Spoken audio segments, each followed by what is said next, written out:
What's going on, ladies and gents, Gronks of all ages? This is episode 12 of the GRONKCAST. I'm BT Savage. This is Tom Puppet, and unfortunately, MAXHITMATT can't be with us tonight. He's got a massive case of diarrhea and is bedridden right now. It's quite unfortunate.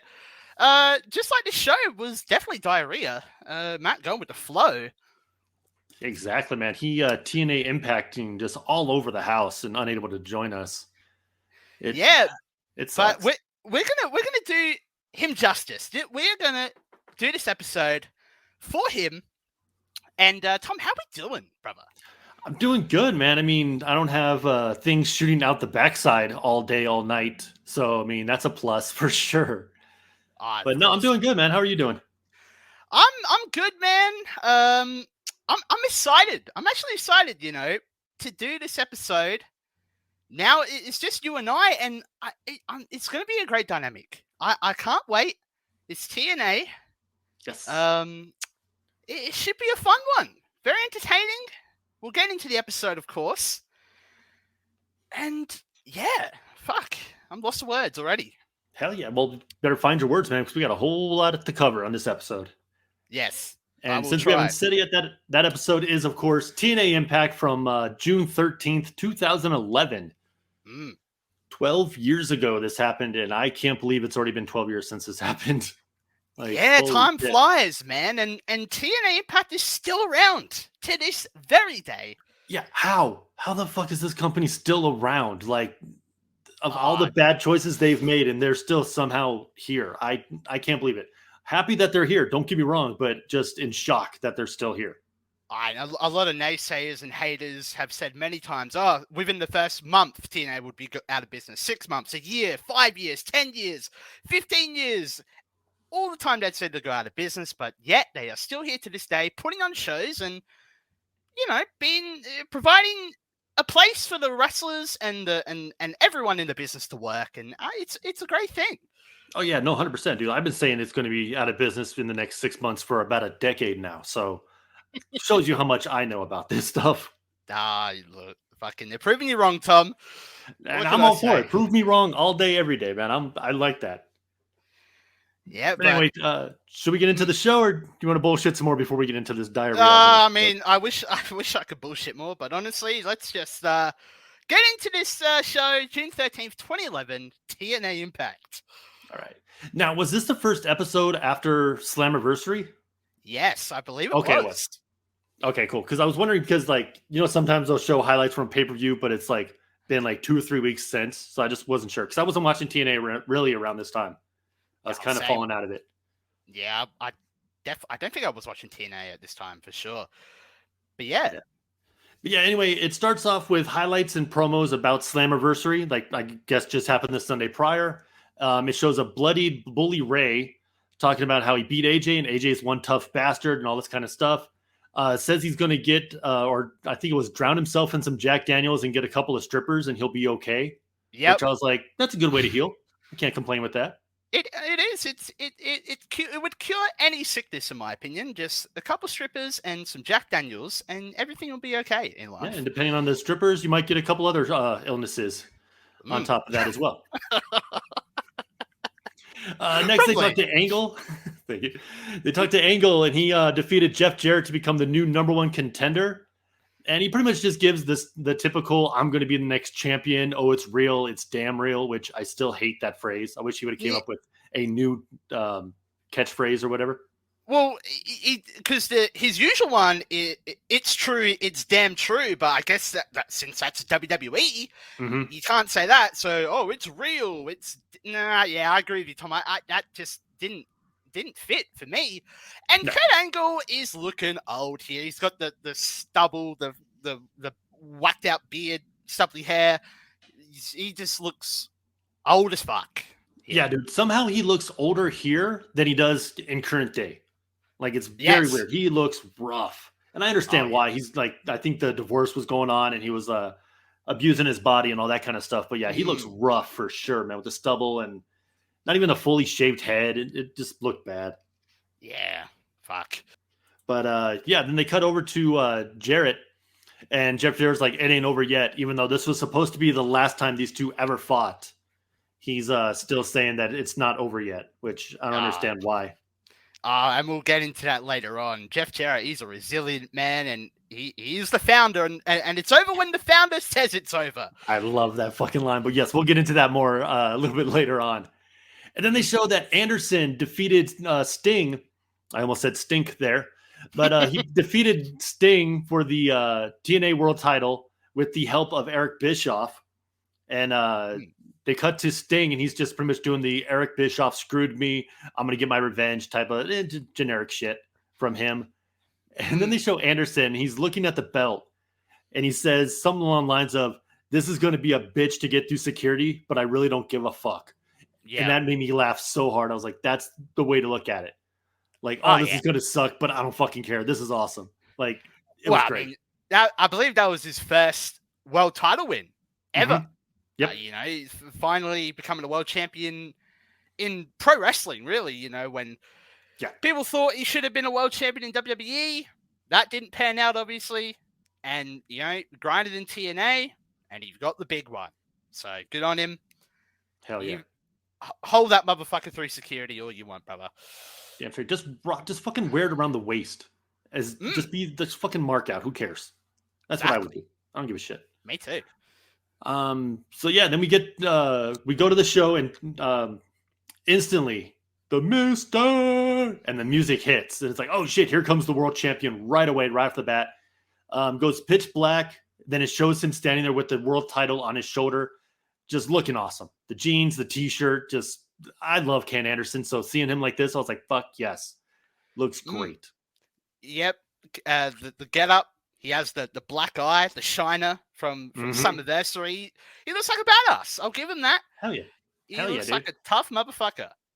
Indeed. And then he gets into the ring, and we have the ring is set up for what we found out to be the Asshole Championship reception, which is what I'm going to call any party I ever throw after I get anything done correctly. Like, I loved that little phrase so much. It was just absolutely awesome.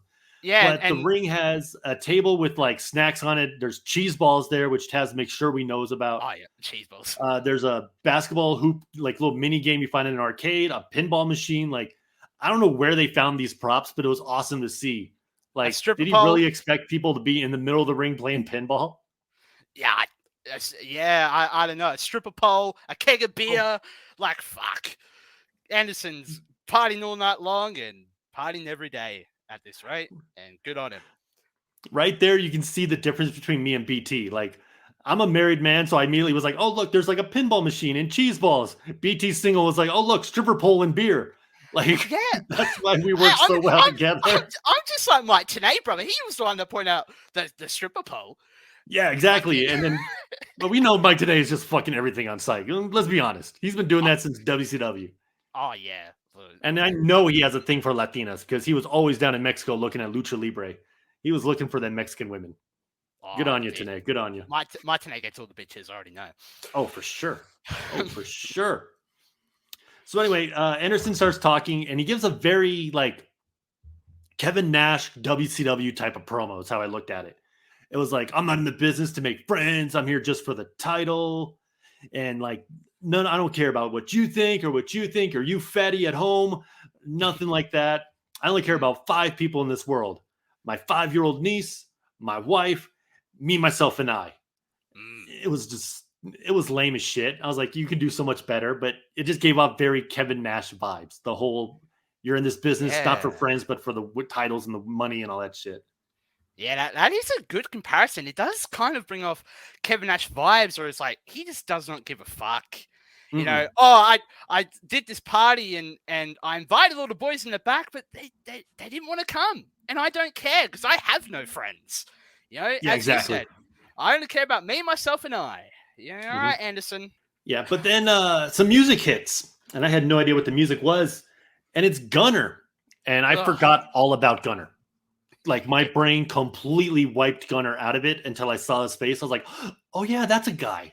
And I completely, honestly, I completely forgot about this dude. Yeah, look, Gunner, I'm with you. I totally did not remember this guy. I think he did have his 15 minutes of fame in TNA at one point, probably around this time. Did he get a full 15? I don't know. Maybe it could have been 12 and a half. There you go. I don't know. But Jesus Christ. I think, correct me if I'm wrong, I don't know, but isn't Gunner the fucking Jackson Riker dude who's a real piece of shit? I think he is. Yes, I'm 99% sure they're the same guy. And yeah, so this guy to me, he rubs me the wrong way. He's a piece of shit, and I couldn't care less about this guy. Yeah, kind of the same. I remember liking him because he had like a different look. He's got the tattoos on him, and he looks kind of jacked. I was like, all right, that looks kind of cool. But then he just turned out to be a piece of shit, and I was like, oh, okay, we're just going to ignore your existence from now on. So, but yeah, he comes out there and he apologizes to Anderson for interrupting his party. And he said, hey, I'm sorry to interrupt your party with all your friends. And instantly Anderson's like, oh, they're not my friends. And for whatever reason, that shit made me laugh. Like, I don't know why, but like just immediately like, oh, I'm not associated with these fucking fans. Fuck these guys. They're not my friends. I wouldn't want to be associated with the Impact Zone either. They're a bunch of fucking brain drooling, window licking, fucking, I don't even know. They're a bunch of dickheads. I don't want to be associated with them either. True. Especially around that time, dude. I mean, if you're still paying money to go see Hogan era TNA, come on now. Yeah, dumb. Dumb-dumbs indeed. But then Gunner says, like, hey, do you remember or maybe you forgot, but last week someone had me attack Sting to take him out before your match, so that way you can win him. Anderson's like, no, I don't remember that. And Gunner's like, no, it was me. You told me to do that. Oh, yeah. Well, thank you. And your services are no longer required, and I wish you the best in your future endeavors. Which was fucking great. Such an asshole move. Like, using that line against him was so good, dude. Oh, I loved it. Because we all know Vince McMahon would have said those exact words to Mr. Anderson back in 2009. Oh, 100%. In WWE. I don't even think he sent it. I think he emailed him those exact words. I don't think he actually called him. Let's be honest. Oh, yeah. John Laurinaitis would have fucking emailed him. Oh, sorry, pal. People power. I wish you the best future endeavors. People power. Exactly. He's typing it out and there's still fucking typos and shit. Like he doesn't, he misspells endeavors, starts with an I. It's like, come on, Laurinaitis. What are you doing? What are you doing, Johnny? Fuck. That's why they went with Johnny Ace. Fucker can't spell Laurinaitis. God, laryngitis. Laryngitis. There you go. So Gunner says he wants a title shot, though. And Anderson says the most generic bullshit line of, is the ink even dry on your contract yet? Which, oh, boo, get out. Then he also says, well, I think there's two or tree. Yeah, tree, not three, tree people ahead of you in the back, like further in line. So gets to stepping. And Gunner says, yeah, no, I'm not going to do that. Anderson says he's thirsty, pours himself a beer, and then throws it at him. Like throws the cup of beer at Gunner. And I don't know what happened, but somehow that busted open Gunner. Like, I don't know if the glass like accidentally hit him or what, but somehow he got busted open from this, like right across the nose and the eyebrow. Yeah, that looked a little rough there. I don't know if it was from the first little beer throw, because he also got the big jug as well, and hit him there. So yeah, it looked a little rough there, Gunner. Fuck. Yeah, it was from the first one because I rewound it. I was like, how did he get busted open? Because when they a little bit later, Gunner looks at the picture and it's not like busted open or it's not broken. So I was like, well, he didn't crack it over his head. And it looks like when he threw it, he just like misjudged how far they were and just caught him right in the head with it. But either way, Gunner looks like he kind of looks up, then just grabs Anderson and just like slams him through the table and the cheese balls. Yeah, the cheese balls go flying. Yeah, everything goes flying. Taz calls him a party pooper. And then he just kind of looks at the beer. Gunner looks at the beer pitcher and just walks away. So I was like, all right, we got something going on now. That's cool with me. And Anderson just sold it like a champ. He just laid in the table, didn't move at all. Like he was completely knocked out from it. It was great. Yeah. Anderson selling well. Gunner looking strong there. Mm-hmm. Putting your face over and your heel, getting some heat. I like it. Exactly. And speaking of things I like, Mike Tenay is here. And he's telling us that we're going to get all the details about the Bound for Glory series. Which, do you know if this was the first time they did it? Or was it like... I believe it was. I want to say it was. Because they were really hyping this up. And what I will say, and we'll get into it later on, this episode of TNA, I will give them credit.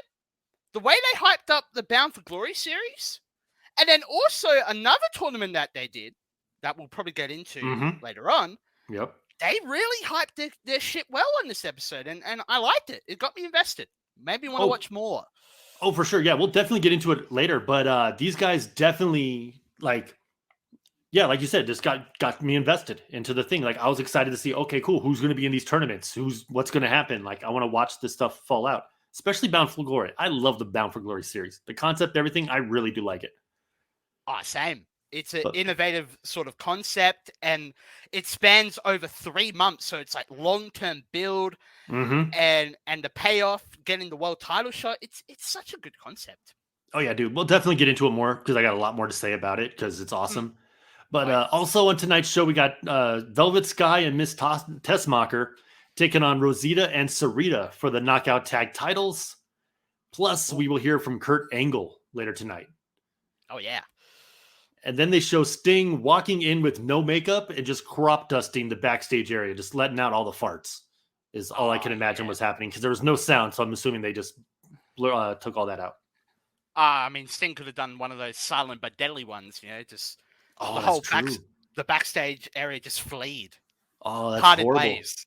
He could have SBD'd the entire backstage. That's very true. I didn't even think about that. Yeah, exactly. Either way. Yeah, fuck that guy, dude. Up next, though, we got a match between Hernandez and Devon. And before the match starts, they show that Mexican America or La Familia. I'm not sure exactly which group name they're going by because they kind of interchange them. Yeah. But they said that they attacked him they attacked Devon last week on Implosion, and the Pope came to make the save. And Devon wasn't too happy about the Pope being there to help him out, which I don't understand why. Yeah, the Pope was just saving you, Devon. And yeah, like it was a 4-on-1 beatdown, and this dude comes and saves you, and you're like upset with that? Fuck that. Yeah, I don't know. I got some things to say about Devon. Oh, for sure. Well, let's get into it. Like I said, Hernandez versus Devon. We got Mexican America at ringside, all 3 other members. As Devon's walking out, though, they show that his kids are sitting in the front row with his wife. His kids are fucking big, dude. Like, you can tell they take after Devon when it comes to the body size because they're 2 big dudes. Yeah, the only reason I know about Devon's kids is through TW, which is through Matt. And I believe one of their names is Terrence, and I don't know the other one. I forgot the other one's name. I think one of them is named Terrence. I couldn't tell you. But yeah, you're right. They're fucking jacked. They look good. And I don't know. I believe they should still be wrestling maybe today, but either way, they should be real success stories in the business. Oh, for sure, man. And speaking of big, did you notice the big giant Mexican flag hanging down behind the ring the entire match? Yeah, a little bit distracting. Dude, I'd be so fucking mad if I was one of the fans sitting behind that thing because you just missed the entire match. Oh, especially if you're up in the cheap seats, you're like, yeah, we're fucked for this match. We might as well just take a piss break. Yeah, seriously, I'd be like, all right, fuck, I'm gonna go grab a beer. Like, I'd be so fucking mad. Anyway, things start off hot when Hernandez just runs at Devon, hits him with a shoulder tackle, and then hits the whistle right afterwards, which I love the Hernandez whistle. I've always thought it was cool as shit. I hear it a lot. I live right next to the Mexican border, so I hear that Mexican whistle all the time, and I always think Hernandez when I hear it. Bro, Hernandez is such a unique. Is unique the right word? Like, he's such a specimen. He's such a big unit that should have been way more in TNA. But oh yeah, for sure. Like, he is fucking. And while I'm on it now, Devon in this match is fucking jacked, cunt. Oh yeah. Like, and they said he weighed what, 275 pounds? Yeah, something like that. And Taz said during the match, Devon lost about 30 pounds, And I'm like, what? I remember Devon in WWF and stuff. He was like, what, 240? I didn't 240, 250. I didn't know he was this fucking jacked during this time. He looked real good. Yeah, dude. When he was working, when he was doing the Team 3D stuff before they split, he started putting on the pounds. Like he started getting a little chunkier and stuff. So he was like probably around like 305, 310. But then out of nowhere, he just started like cutting weight and just looked jacked as hell from like one. It seemed like 1 week to the next. Like all of a sudden, he was like the shoulders and the arms just got bigger and he slimmed down the gut. No, he looked great, man. You were not lying. He was jacked out of his mind at this Yeah. time. Crazy. Speaking of which, or speaking of how jacked Devon is, Hernandez went for a avalanche splash in the corner, and as he jumped, Devon just speared the shit out of him. I Just love this. absolutely like just stopped him dead in his tracks and dropped him. Which I mean, Hernandez is a big boy, so for Devon to just stop him like that was ungodly impressive. Oh yeah, it was a sight to see for sure, and the crowd was hyped after that. They're like, "Oh fuck yeah, Devon's on fire, let's go!" Yeah. Which, real quick, shout out to the crowd, man. They were hot the entire night. Like there was not a lull point where they're kind of not in it. Yeah, the crowd was hot for the majority of the show, and I'll give them credit. You know, Impact Zone, as I like to say sometimes, I like to meme on them because they're fucking basically getting paid by Impact to make noise and be stupid. But hey, shout out to the Impact Zone. Yeah, dude. If Impact was paying for them to be there, they got their fucking money's worth. That's for damn sure. But the Pope is here now, and he's coming down with a chair and a fuzzy hat and jacket. I had to mention that. He goes up to Devon's family and just sits next to him. He kind of like gives him like says what's up to them and everything. Devon yells at him, is like, "Hey, what the hell are you doing here?" And Hernandez goes for a schoolboy for 2. They go back and forth a little bit, and then Devon gets the upper hand and is like sitting on top of him and starts just wailing away on him. And then all 3 members of Mexican America jump in and just start just attack Devon. They just start jumping him there in the ring. And Pope's like kind of watching it, and the kids are like, "Dude, go help our dad, go help our dad." So Pope runs in to help out, cleans house. Devon finally gets up, and again, very unhappy with Pope like being there helping him out and shit. And Pope's just got this face like, "Are you fucking kidding me, dude? Like, what am I supposed to do? Just sit there and get your ass kicked while your kids are begging me to go help you?" Like, I'm on the Pope side on this one, man. I'm on the Pope side. You know, Pope, as you said, he's got his fuzzy hat, he's got his gear. I believe he's in the bag of chips as well, just snacking out. And then you know, the La Familia, the Mex-Americans were just beating the shit out of Devon. Mm-hmm. And then it was Devon's kid, like, "Oh, yo, help dad, bro." You know, and then, okay, let's just go. Boom, Pope's beating the shit out of Chavo and Hernandez. And yeah, Devon. Was it Chavo? I thought it was Anarquita or some shit like that. Oh, fuck me. Cut it! Cut it! Cut it! Bruv, I thought this was Chavo, brother. It's not. They gave him a different name when he came out. I didn't write it down. Well, I'm calling him Chavo. I don't care. That's fine. It doesn't matter. He looked exactly like Chavo Guerrero. So you're not entirely wrong, but you're wrong.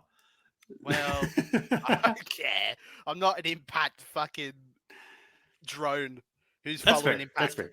That's fair. They never like show a name or plate or anything like that. Tanay says it real, or no, not even Tanay.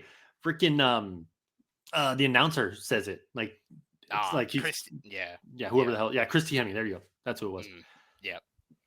But yeah, dude. So Devon's upset after they yell at each other. He goes to the back, and then Pope goes over and like grabs his chair and his hat and shit, and says what's up to the family. The family's like, "Hey, thank you so much." And then Mrs. Devon like grabs the Pope's arm in that like, "Hey, what's up, boy?" kind of way, like a little seductively. And Pope just has a big ass smile on his face, and I'm like, "Oh, that's not good." Oh yeah, she wants all of the Pope, and I believe Taz was saying, "Oh, I understand why Devon doesn't want to trust Pope, because he's been up to some real shady business as of late, and we know." And I'm like, Taz, I don't know. At this point, I think Pope's a great guy. Pope has been helping fucking Devon this whole time. I don't care what Pope has done. He is a good man in my eyes. Dude, I've been in love with the Pope since he popped up on WWE when he was WWE CW. Like, this dude is charisma out, the most charismatic guy ever. I love this dude. He does no wrong in my eyes. So for Devon to get mad at him, that's on you, Devon. He's a great dude. Couldn't agree more. All right. So what'd you rate that match? Oh, yes. Fucking, let me get the match up. Jeez. So I gave it a 3.25. You know, Well, look, purely because of the DQ finish. Like, I don't know, it's just me. It was a solid match though. Like Devon, like he looked jacked, he looked good. Hernandez, they both looked really good, man. But it's just a DQ finish. I don't know. But I understand they were telling a story. Mm-hmm. But, for me personally, if they actually would have just done the clean match, I probably would have given it like a 6, maybe 6.5, given them time. But yeah, personally for me, 3.25. Oh yeah, no, for sure. I would have rather than have Devon win like clean and then have the other three jump in after the fact. Like 1, 2, 3, and then they're instantly on him, just beating the crap out of him. Something like that instead. Whereas like Devon actually got a real win. But I gave it a 4 because it was big meaty men slapping meat. And I love that. That's my favorite type of wrestling, is just two big dudes being big dudes. I wish they would have got more time to slap their meat around, though. That would have been way better. Yeah, couldn't agree more. Just slap that meat. Slap the meats. Up next, we had Anderson walking into Eric Bischoff's office, and he is very upset. Like, interrupts Bischoff while he's doing his business, whatever the hell that is. Says that Gunner is out of control and that Bischoff needs to get his dog under control or something like that. Yeah, dog on your leash. There you go, dog on the leash. Yeah. Bischoff says, well, remember when we offered for you to be an immortal and you said, no, I'm going to do my own thing? Yeah, well, fuck you. How about you go settle this on your own? And then makes a match against him and Gunner. The network would like that, is what he said. Eric Bischoff, us in the network, we have a deal, we do things for the network and they like it, and network does things for us. So, what we decided is, Anderson, you're going to be in a match tonight against Gunner. And, Miss Anderson is just like, okay, whatever you say. And once Anderson's walking out, he just calls Eric Bischoff a prick. And what made me laugh is like Anderson leans in and goes, game on. I was like, oh shit, Triple H, let's go. Like, because I remember those stupid fucking shirts that he used to have, Game Over or whatever the hell it said. Yeah. So when I heard that, I immediately thought like 2000 Triple H. And I was like, oh damn. Yeah. And ironically, or I don't know if it's ironic or not, but like we get another Triple H reference later on in the episode. I don't know if you caught that. I'll bring it up when it comes up. But yes. Yeah. Okay. All right, but up next, they show Angle walking to the ring with presumably his kids. I don't want to assume it, though, because you never know. Yeah. Kids, basically. Yeah, he's just with kids. To me, the way my brain works, I always think of like the most fucked up shit. And I was like, what if Angle just grabbed 2 random kids in Orlando and those are who he's walking to the ring with? Like, they're not even his kids. Oh, like, it's just funny to me for whatever reason. Just perk Angle, just stealing some kids from the fucking Universal Studios. You come with me. Yeah, it's like, come with me. When your parents get perks, you can go back. But until then, sit down and shut up. I even wrote down right here, he's got to be in the perk Angle stage of his life right now. Oh, definitely throughout this show. Later on, I definitely see hints of perk Angle. Oh, yeah. He comes out and he's rocking a fucking sick Kurt Angle shirt. Like, that shirt is so good, dude. With the flag in the front that's kind of torn, or the red, white, and blue down. Oh, dude, Angle had some sick shirts back in the day. Yeah, I love that merch. It's real cool. Yeah, it's sick. Yeah, well, he goes out there and he says that 8 months later, the Jarrett feud is finally put to rest. And the crowd starts clapping. I'm not sure if they're just tired of seeing Angle versus Jarrett or if they're finally happy that Angle beat him or whatever it is. I think after 8 months of these two, I'd be clapping too, like, thank God it's finally over type of shit. Yeah.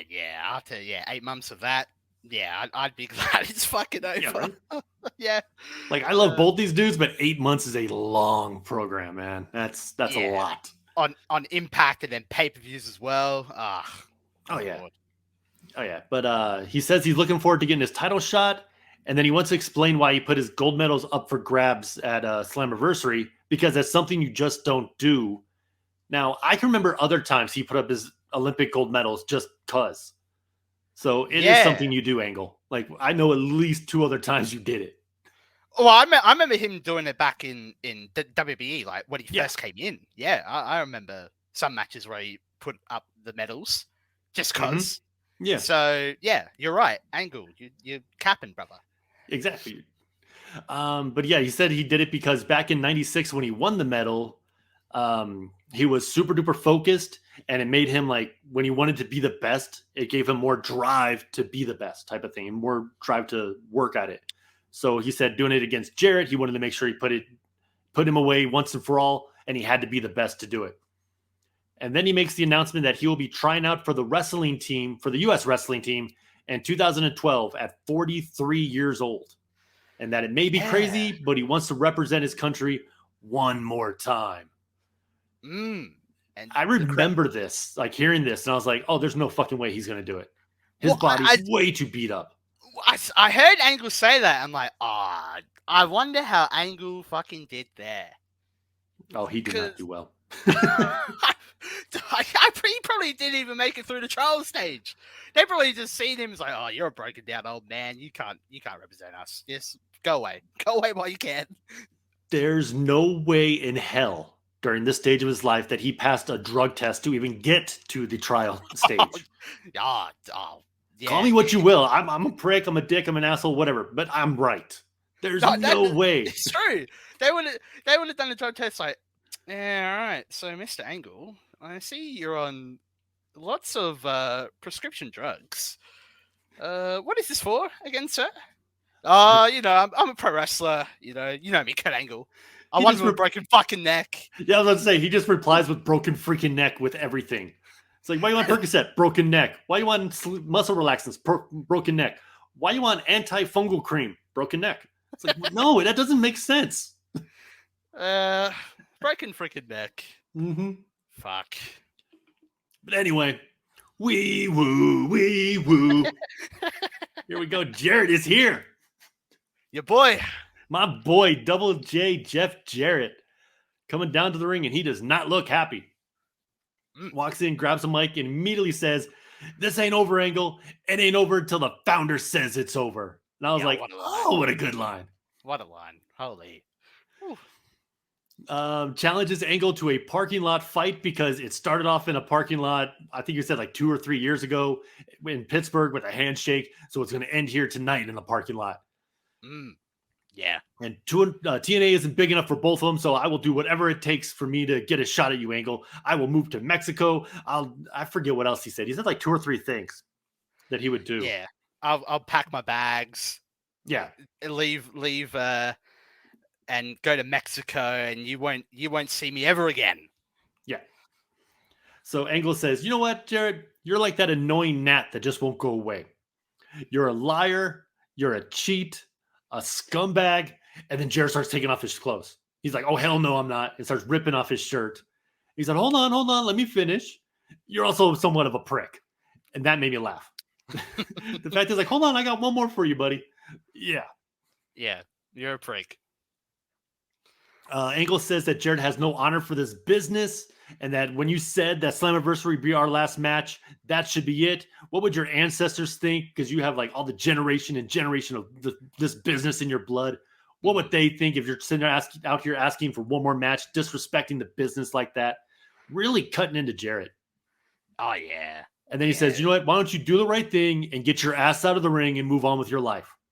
Just get the hell out of the ring. Which the balls to say that to the owner of the company, the founder of the company, I was like, damn.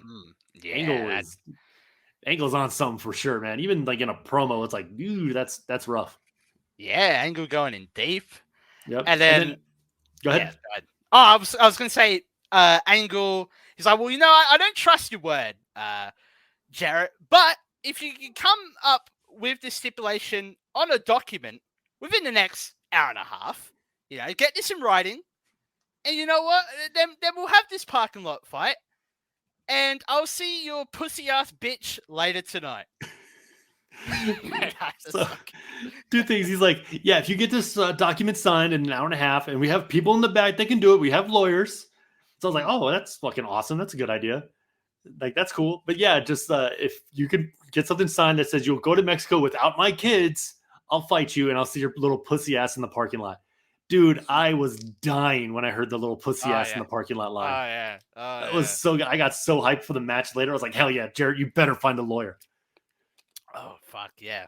And then I'm so programmed to like WWE television from so many years watching it that I was like, oh shit, this is going to be the next hour. Like every break in the action is just going to be Jeff Jarrett running around looking for a lawyer. Oh, Like yeah. opening up the janitor closet, looking in for something, slamming it shut, pushing like the PAs out of the way to try to find one, stopping random dudes in suits.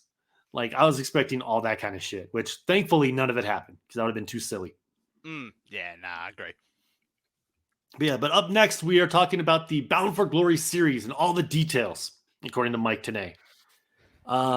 What it is, it's going to be 12 wrestlers. Winner gets a title shot at Bound for Glory.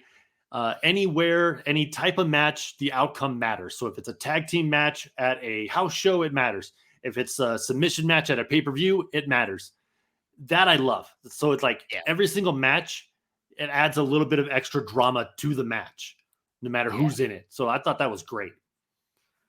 Yeah, man. And the voiceover person who did this little video package for this, it just got me so fucking hyped. Dude, this guy had the greatest voice for this kind of stuff. These 12 competitors will fight at Bound for Glory. Exactly. Fuck. Oh, shit. That got me so hyped. Dude, there are like, in my opinion, there are many great voices of wrestling. Like you got your Mean Gene, you got your Jim Ross, you got your Howard Finkel. This guy's right there with him. Oh, yeah. Because he did all the TNA stuff for like years. And every time you hear that, Bound for Glory, it's like, yeah, there we go. It just sends chills. Hell yeah, dude. Well, the point system, if you care, is if you get a submission, you get 10 points. Win by pinfall 7, count out 5, DQ 3. If you go to a draw, you get 2. But if you get disqualified, you lose 10 points, which I thought was a great thing. Like adding the fact that you can lose points as well was awesome. Just to keep things going. And the submissions being the most points, I like that because you obviously you see, in wrestling matches you see more pinfall victories than submission victories. So it's like, okay, wrestlers, you think in kayfabe is like, okay, I got to try and add a submission to my repertoire to get those extra points. It's logic, and I like that. Oh hell yeah, I absolutely love it because it's harder to cheat a submission. It's so much harder to cheat a submission than a pinfall. Like you can put your feet on the ropes and it works. You can't put your feet on the ropes and get extra leverage, I guess, in a submission. Not as easily though. Yeah. But up next, they talk about later on tonight. Well, the first matchup in the Bound for Glory series with Samoa Joe taking on Rob Van Dam. Man, and I got excited as hell because I love both these dudes. I don't know if they've ever fought before this, but I was like, this ought to be great. Yeah, I was keen for this one. Hell yeah. The only thing I didn't like is that during this whole detail series thing that they did, the little package for the Bound for Glory series was they never like deliberately or directly said which wrestlers are in the series. Yeah, they just they highlighted the wrestlers like frame by frame, I guess, like every second. It's like, well, okay, we see the wrestlers there, but it's like, I know, explain to us. Like, oh, okay, RVD's in it. Samoa Joe, Bully Ray, Scott Steiner, Morgan, so on and so forth. Like, I don't know. Yeah, see, that's what I was expecting. I was expecting them to go like, in this series, we have former TNA champion Rob Van Dam. We have up-and-coming Pope. We have the Blueprint. Like, just a real quick boom, boom, boom, boom. Couple things about them type of thing, but it's okay. Up next, we have Eric Young backstage, and he's looking for Matt Morgan and finally finds him. And I was like, hey, man, are you ready? And Morgan's like, the fuck are you talking about? You got your gear? Like, are you ready for your match? Like, you're going to get a TV title shot against me because Eric Young's the TV champion at the time. And Morgan's like, no, dude, I'm in the Bound for Glory. I don't give a shit about you. Fuck your title, bro. And tells him to pick someone else. Eric Young says, no. If you read the rule book, an article, I forget what article it was like 47, 3.16 or whatever the hell. Like he says 316 in there, which made me laugh. And I think it popped Morgan too, because he starts giggling right when he said it. He's like, got you, fucker. But he says in the rules, he must fight a TV star or you must defend your TV title against another TV star, which is the most ridiculous rule I've ever heard in my life. Yeah. But since Matt Morgan was the beast on American Gladiators, he's a television star. So I can fight you. And Morgan's like, what the fuck? No, dude. No. Go to the locker room. There's a real TV star from like way back in the day. And then Eric Young's like, Vince Russo was on Happy Days. I'm like, what? What the fuck? Like, I watched Happy Days. Like, that's my family loved that show growing up. So I've seen a lot of it. I need to go back to see if Vince Russo was actually on Happy Days now. I mean, I've heard of that show, I believe, but I've obviously never watched it. Yeah. But fuck, Vince Russo on Happy Days, my lord. Well, like, if you don't know what it, obviously you don't know what it is. It's a show from like the '60s or whatever, where it was based in like the small town in Wisconsin. Vince Russo is diehard New York, so there's no fucking way he would have fit in anywhere in the Wisconsin area. Oh, hell no. Like, fucking no, not at all. It would have been funnier than shit. That's why I'm like, I have to go back and watch this for him. But anyway, Eric's like, okay. Matt Morgan tells like, no. There's like an actual TV star in the locker room. Go find him. You can fight him for the title. And it's like, Eric's like, oh, I know who you're talking about. I got you. All right. Thanks, Matt. And like runs away. And Matt Morgan's like, this fucking guy. It was funny. Eric Young's the man. He's so fun to watch. Yeah, look, Eric Young, I'm iffy on him. You know, like, I obviously have never watched a lot of TNA, but like, Eric Young, he's a goofy character. But on this episode alone, I know we don't do Heroes of the Night, but fuck, he was good on this show. He made me laugh so hard. Oh, yeah. Dude, he was so good on this show. Like, just ridiculous as hell. And that's what I loved about him in TNA was like, he would do the more silly gimmicks like that, where the don't let Eric get fired or whatever it was. And then the scared of his own pyro type of shit. Like, it was great. It was so funny. But then when he gets in the ring, his shit is still believable. Like, he still can go. Like, it was so good. He walked that comedy line so well. Like, it was great. But anyway, next matchup, we have a triple threat X Division tournament match. Now, did they talk about what exactly is going on with this tournament? Like, what the winner wins or anything like that? Well, I believe from what I heard, they're going to have a bunch of, I don't know if they're doing a bunch of three-way matches, but there's going to be 12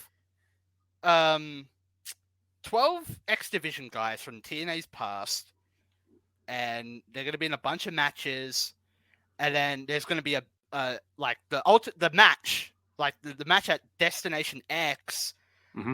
I think, did they say like a fatal four-way, or is it going to be like Ultimate X? I don't know, but there's going to be a match at Destination X, and the winner of that will get a contract to come back to TNA. Okay.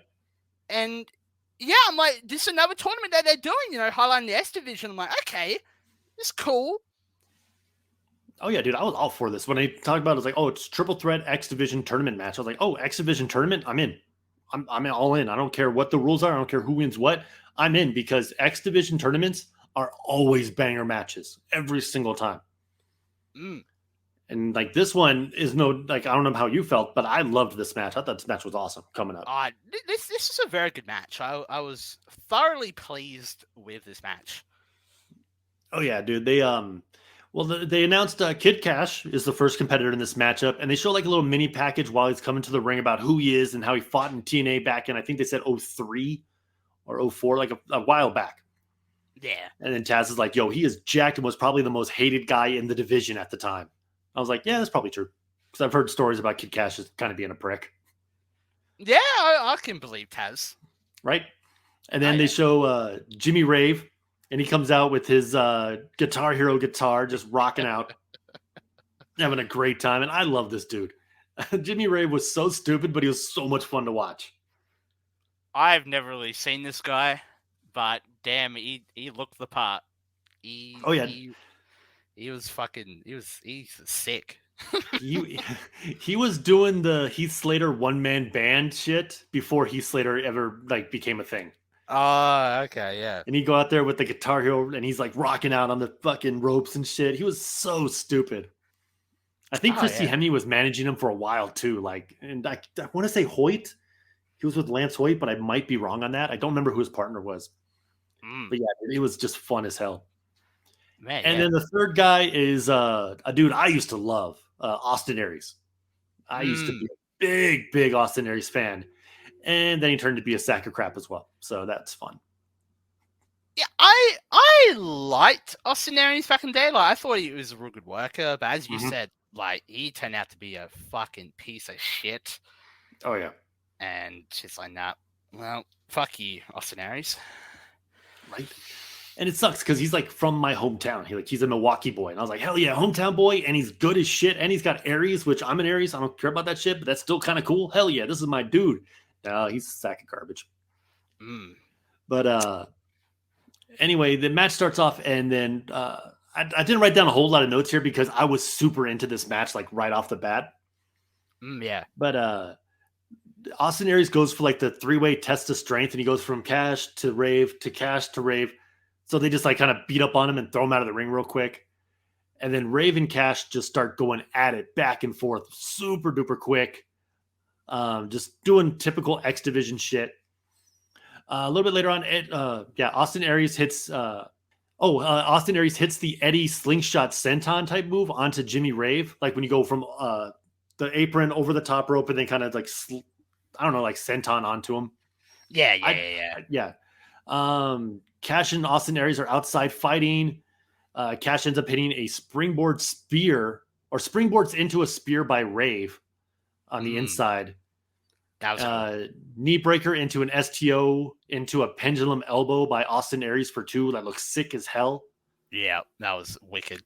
Yeah. Cash back body dropped to the outside by Austin Aries.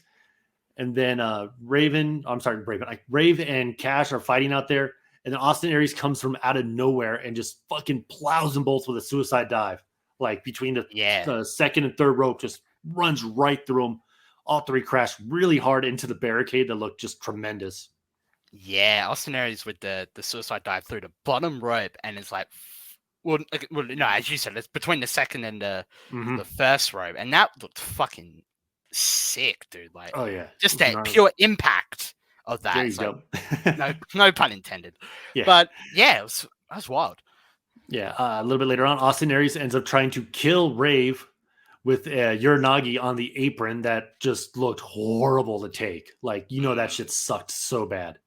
Oh, yeah. Like, I saw that. I was like, why the fuck would you say, okay, yeah, that's a good spot to do this? No. That would hurt so bad. So bad. On the apron, the hardest part of the ring. Like, yeah, you know it, brother. Your back is just fucked. Yeah. Cash ends up flipping on both of them from the top rope to the floor, which was a pretty cool scene. And like, again, like this match was so fucking just boom, boom, boom, boom. Because I think they only went like 5 minutes total. And they're putting all this shit in there. Yeah. Kid Cash ends up hitting the suplex slam type of thing for 2, which looked pretty good. He just kind of picks him up and then just throws him down as hard as he can, which looked awesome as hell. I really liked that move for whatever reason. Yeah, it was a cool move. A little bit later on, Jimmy Rave goes for a pin on Cash. And then Austin Aries just kicks the shit out of him to break it up. Yeah, fuck. Like, it wasn't like a little, I got you. He just winds up and just boots the fuck out of his head, man. It looked ugly as hell. Just punted the shit out of him. He really did, dude. Like, I think your crows were like hollering at him for a contract after that fucking punt. We need him at full forward, brother. Kicking all those goals, brother. There you go. I don't know the positions. I'm trying. Shit. Yeah, it's fine, mate. But towards the end of the match, Austin Aries picks up, I believe it was Rave, hits him with the brainbuster, gets the 3. Austin Aries moves on in the tournament. This match was so fucking fun to watch, man. I highly recommend going back and watching it. Like, it was nonstop from literally the get-go. I loved it. I gave it a 7 out of 10. Again, this shit was just fun as hell to watch. Yeah, I gave it a 6.85. Like, this is a really cool match, highlighting all 3 of these guys who used to be in TNA in the X Division. Fucking Austin Aries looking like a star. Kid Cash getting some good stuff in. Even Jimmy Rave as well. All 3 of these guys just busting their ass with the so little time that they got as well. Mm-hmm. I loved it, and it made me want to watch more. I'm like, oh fuck, I want to see the other X Division tournament stuff, and I want to see who became the winner and got the contract. And yeah, it got me invested. Oh hell yeah, dude! Like it's definitely the best way to start off a tournament was this match for sure, because you just got those guys just fucking going full force right away, and it's like, all right, this is where the standard is, boys. You got to be at least this if you're going to be here, and it worked out great, man. Yeah, I agree. But they cut backstage, and we have Miss Tessmacher and Velvet Sky talking about their tag team titles, and Velvet, I think it was Velvet, says, all right, now we got Mexican beans and rice. Ay, ay, ay. And I was like, that's the most racist shit I have heard in a long fucking time, man. Oh, fuck. I was shocked to hear that shit. Like, and I don't get shocked by much, but oh my God, what the fuck, dude? And I mean, we did the fucking GRONKCAST last week with the Indians and the Tatanka team. No, that makes that shit look light, bro. Like, literally, she just says, oh, we're going against Mexican rice and beans. Hey! Fucking, what? What? Yeah, exactly, dude. I was like, you can't do that. Like, yeah, the Indian and Pilgrim thing last week was horrible. We discussed that, but it was a Thanksgiving one. We know how WWE is. It's going to happen. Yeah. This was out of the fucking blue, dude. Right, poor Serena and Rosita. Fuck, is that their names? Yeah, that's their names. I fucking feel bad for them. My lord. But yeah, they sit there and talk about it. They're like, well, now that Miss Boom and starts slapping her titties around, talking about ODB, which that was a nice shot. That made me feel better about after the little racist comments. I was like, all right. Yeah, look. But nice. Yeah, they said now that she's out the way, we can focus on getting the gold.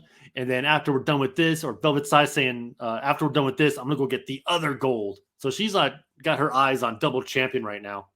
Mm. And then they're like, well, we got our hands full here tonight. And then they just grab each other's butts as they're walking away. Yep. And that nice bunda.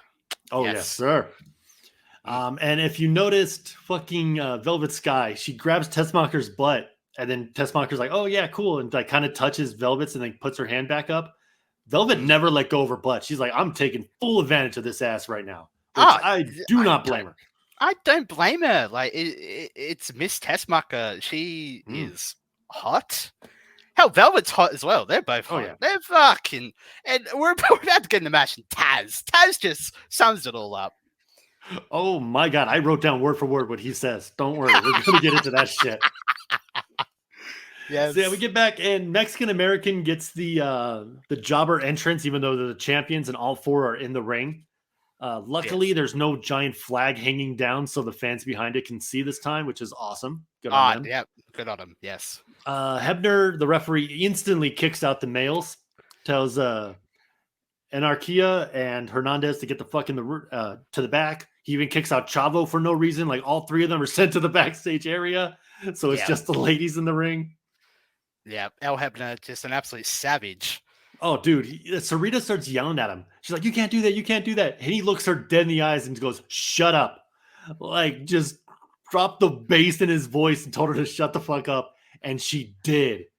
Now, I live with a Latina, and I have told her to shut up 3 times, and I've regretted it all 3 times. You don't do that. So for Hebner to do it and it worked, fucking props, man.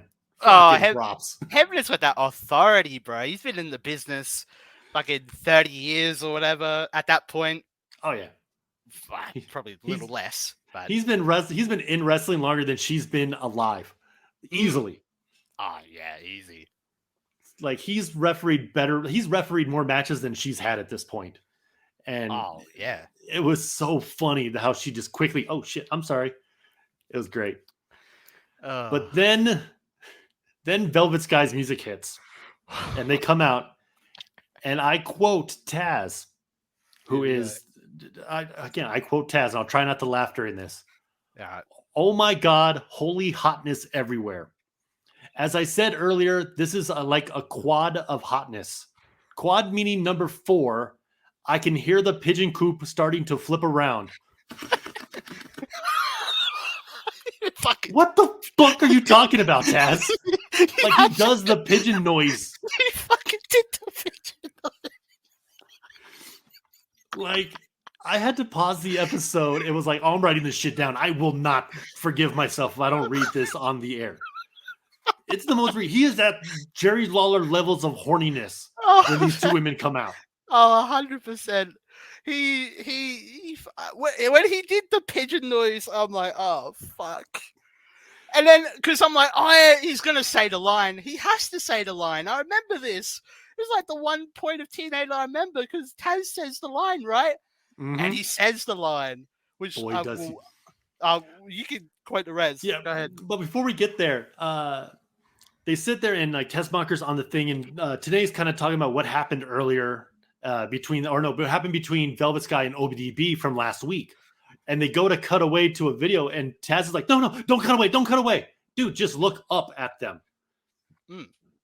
Good. He doesn't want to miss the entrances, but they do like a picture-in-picture thing so us horny bastards can still see Miss Tessmacher rip her shirt off, which is awesome. Fucking props to TNA on that one. But yeah, they come back, and she rips her shirt off, puts it on the camera, which as a cameraman, I was like, God damn it. But then he rips the camera off, and it's Velvet Sky getting ready to bend over. I was like, oh, that's fucking great camera work right there, dude. You black out one, you come back to the other one. Beautiful. Yep. And then Taz goes, I haven't got to say this in a while. Let the pigeons loose. Loose. All the joy in his soul is coming out through those 4 words. He's so excited to scream it. Oh, it's my favorite thing great. Taz says of all time. It's the one thing I remember from Taz. Let the pigeons loose. And, vintage Velvet Sky pointing at her ass. Fuck me right here, guys. Yeah. Right in my ass. And I want it in the butt. Yep. Exactly. And it's like, oh, fuck. This is a momentous occasion. This is a great moment in time. Mm-hmm. Oh, no, dude. This is what made me fall in love with Velvet Sky right here was that entrance. I'm not even going to lie. Like she's like, I know I'm hot, but look at my butthole while I bend over. It's like, oh, you're so much hotter because you're just that much dirtier. I love it.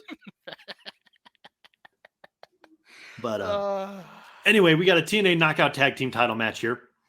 Sarita and Rosita taking on Velvet Sky and Brooke Tessmacher. Taz starts talking about some slinky dance moves, and I don't remember what it was or what the hell he meant by it. Like, it just kind of confused me.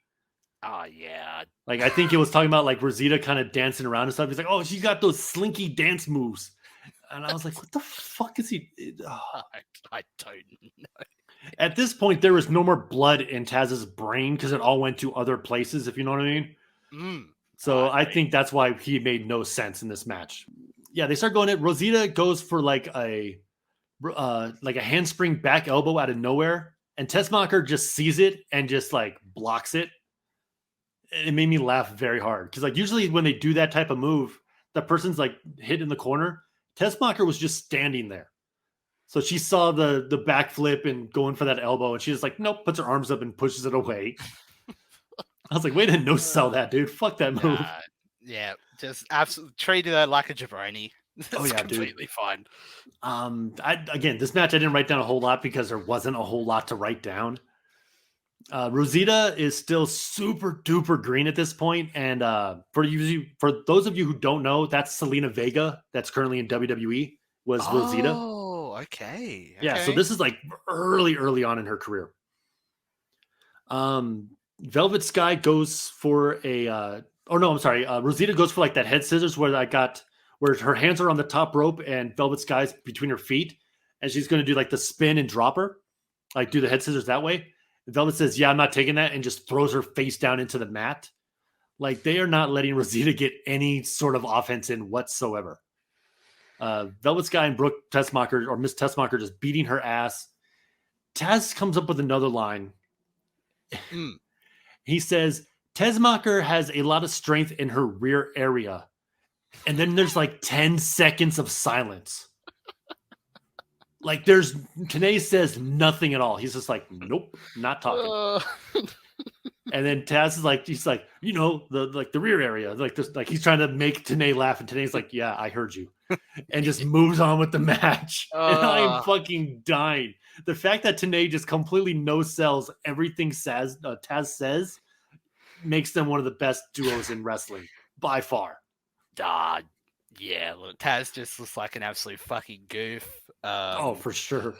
I think you also made a comment in this match about, I think it was one of the Max America chicks hitting one of the other chicks in the pectoral area. I think I remember that.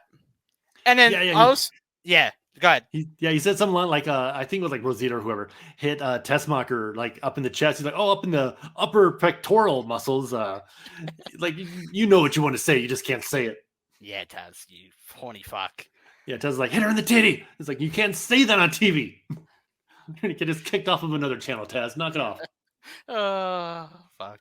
But after a little bit, ODB shows up in the crowd as Velvet Sky and Tessmacher are trying to do a double suplex. Now, ODB shows up behind Velvet Sky, and somehow she turns around and sees ODB in the crowd, like in a packed Impact Zone. She just happens to see ODB. Oh, yeah. Look, I have a couple issues with this. Oh, yeah. Especially when we get to the finish. I have some issues. Okay, well, let me run through the finish real quick, and then I'll let you go on our little rant if you like. Yeah, okay. The only thing I got to say real quick is as ODB's sitting there talking shit to Velvet Sky, there is two people next to her. One dude's rocking a Hulk Hogan t-shirt, and he is like in utter awe that ODB is standing right next to him. Like, he is marking the fuck out. Like, super nervous, just, oh my God. Like, it's funny as hell to see. The other one is this random lady in the audience who I don't think knows who ODB is, and is like, why is this lady, like this big woman, yelling at one of the wrestlers, and why is the wrestler yelling back? Like, she just looks super lost in the moment. And both those two made me laugh very, very hard just looking at them.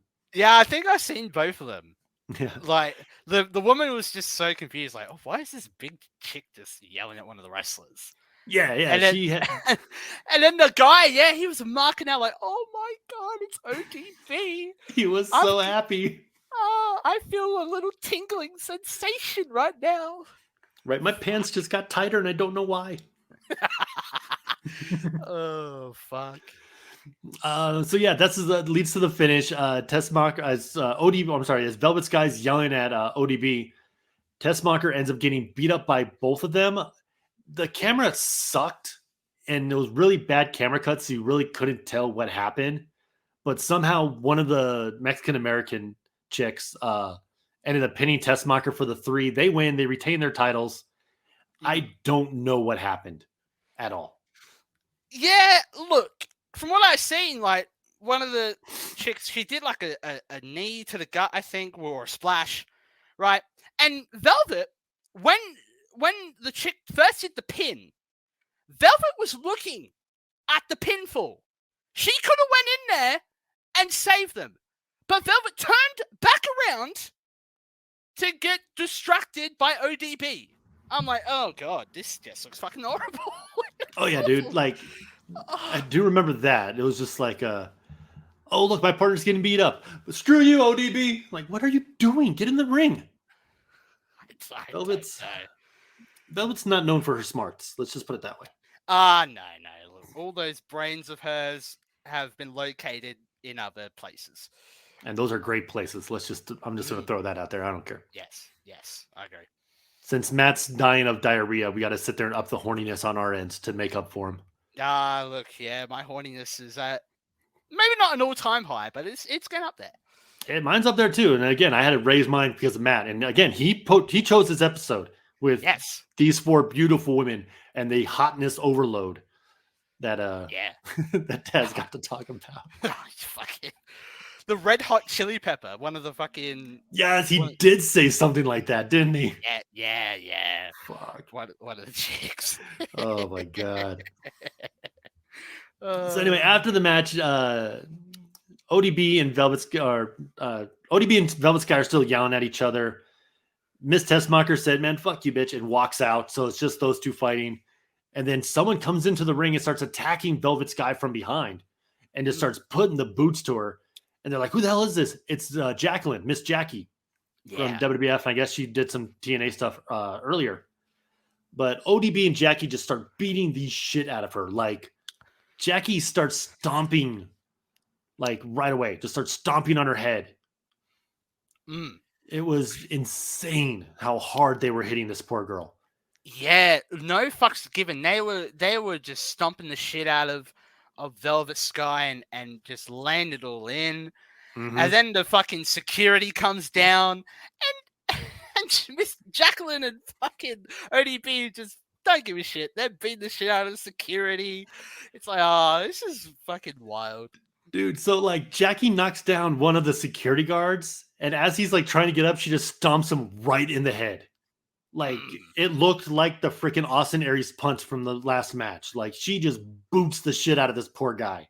And then like that happens, and then ODB just kicks another one right in the junk, just crippling it. And like I don't know what happened, but I think Velvet had a bit of a wardrobe malfunction, because there was a part where they're trying to pull him apart, and Velvet's just covering her chest. Yeah, and Jackie's still trying to fuck her up, and it looks like she was trying to pull her tit back in. Because they kept trying to rip her shirt off for whatever reason, I think it was. Yeah, she was like kind of in the fetal position, just all balled up, trying to cover up and shit. It looked real awkward. It did. It's like, yes. But what was more awkward, though, is that you had 6 grown-ass security guard men in this ring, and they couldn't keep these 3, or let's screw it. They couldn't keep these 2 women off of Velvet Sky. I was going to say these 3 women apart, but no, they were just they were struggling with these 2 women.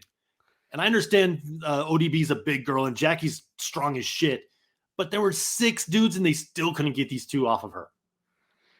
It makes the Impact security look real like bad. A joke. Yeah, it was a joke. Oh yeah, fucking. I swear, wasn't Gunner part of Impact security at one point in time? I swear he was. He probably was, and if that explains a lot, actually. If he was the head of security for a bit. These are the guys he hired, so I don't know. Fucking shitters. All right, up next. I don't want to talk about it, but we got to talk about it because it's on the show. Oh yeah. Jeff Jarrett is in Hulk Hogan's office, and he is like, "There's your contract." Jarrett still hasn't put his shirt back on. He was walking around the Impact Zone looking for a lawyer, shirtless, saying, "I need to fight Kurt Angle in a parking lot. And if I lose, I'm going to Mexico, make it a contract." And in my head, that's the silliest shit I've ever heard in my life. Yeah, it is. Again, no fucks given. He's like, I need to find a lawyer. I'm going to get this on paper because I want to beat Kurt Angle's ass. Yeah, but like he had the fucking shirt in his hand when he walked out of the ring.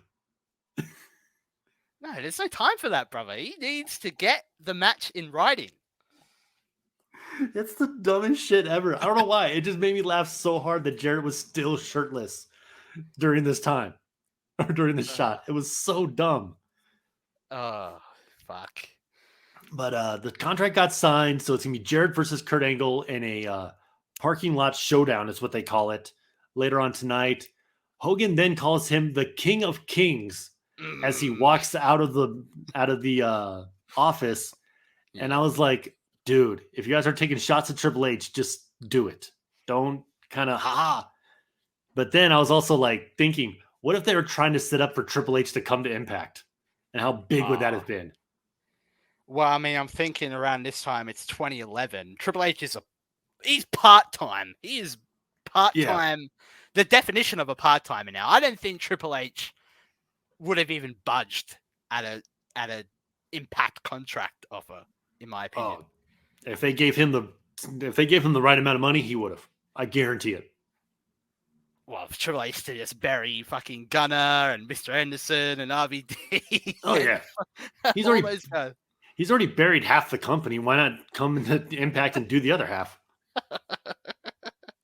Yeah, pretty much. But anyway, as Hogan's all smiling, we got Sting's boy. Sting's boy. We got Tom's boy. Sting. Fuck. What do I say? The stinker is here. And Hogan immediately starts just gobbling cock, saying, "I know that you're mad, but I'm going to honor the contract. And on the 14th, you'll have a rematch for the title." Like, just instantly cowers down to this guy. Yeah. And I was like, bro, you're the boss. And Sting walks in. You're like, "This is bullshit, brother. I'm going to take care of it." Man, get the fuck out of here, Hogan. Yeah, Hogan, you're bullshitting, brother. What are you on? Sting says he's surprised. And I actually believe you, Hogan. could the real Hulk Hogan be coming back? And talks about like there's history between those two Hogan says that there's history between these two that no one knows about. So I'm like, oh, cool. You had Sting fuck your wife for Bubba the Love Sponge to watch. Sorry, I don't give a shit, man. Fuck Sting, dude. Oh, I hate this guy. Sting asked if the real Hulk Hogan is back, and Hogan kind of gets angry about that a little bit. And Sting's like, no, I wanted to be like you. I used to just fucking everything you did, I wanted to do in wrestling. Like, your legacy is what you leave behind, and your legacy is tarnished now from all this bullshit you're doing. Like, is this what you want to do and leave behind people and leave behind to your kids? And then Hogan, in the shittiest acting I've ever seen in my life, hits the desk and goes, stop it. Stop Now they're just yelling at each other, and Sting looks like his acting is fantastic. He actually seems angry. Hogan just doesn't know what the fuck's going on. Oh, I've struck the nerve, you Hogan. Yeah. Oh, did I hit a nerve? Are you upset, Hogan? I kind of zoned out. I'm not gonna lie, this shit was so bad. I zoned out for a bit.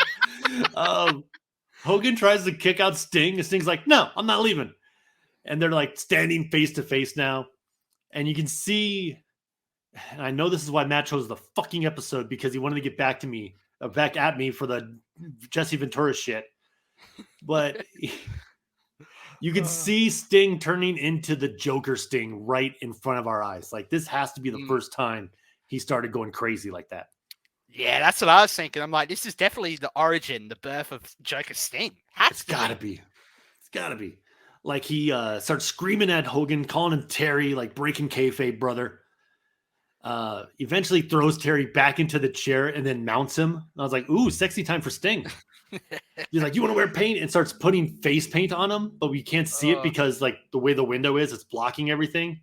Yeah. And Sting's screaming, you only have yourself to blame, Hogan, and laughing and just terrible. He's like, you have to make a choice, Hogan. You have to make the choice. And like leaves the room and shit. It's bad. Fucking boo. Yeah, boo, as he's walking out. I forgot about the boo. Fucking boo your whole fucking career, Sting. Fuck you, get out. Oh my god, this guy sucks. I was lost. I was lost after that segment. I'm like, did I just see that with my own eyes? And then the best thing that happens in this whole segment, they move the camera back over to Hogan, and he sits up in the chair, and he's like got this fucking horribly scared face on. I don't even know how to describe it. He's just like terrified of what just happened, which makes me think he was legitimately afraid of Sting beating his ass right there. And he's just covered in red face paint with like a little piece dripping off his nose. And it made me laugh so hard. I was like, oh my God, this is the worst segment I've seen Hogan in a very, very long time. It was so bad. All I gotta say. So fucking bad. The Academy Award for Best Actor goes to Sting! Sting was fucking great. He should have got a fucking Academy Award for this fucking segment. This can't, I swear to God. He never ceases to amaze me. Sting, he got lost in those 5 minutes or however long the segment went for. He got lost in his own mind. He went psycho. Sure. And Hogan was the drizzling shits. Once again, proving to us that he just can't act. I mean, we've covered TNA before where Hogan just can't act. He's a horrible actor. And he can't do it. Yeah, dude, like if I were to tell you after watching this segment and you knew nothing about wrestling, I'll be like, dude, one of these guys has starred in many, many movies that have made a shitload of money on VHS and DVD.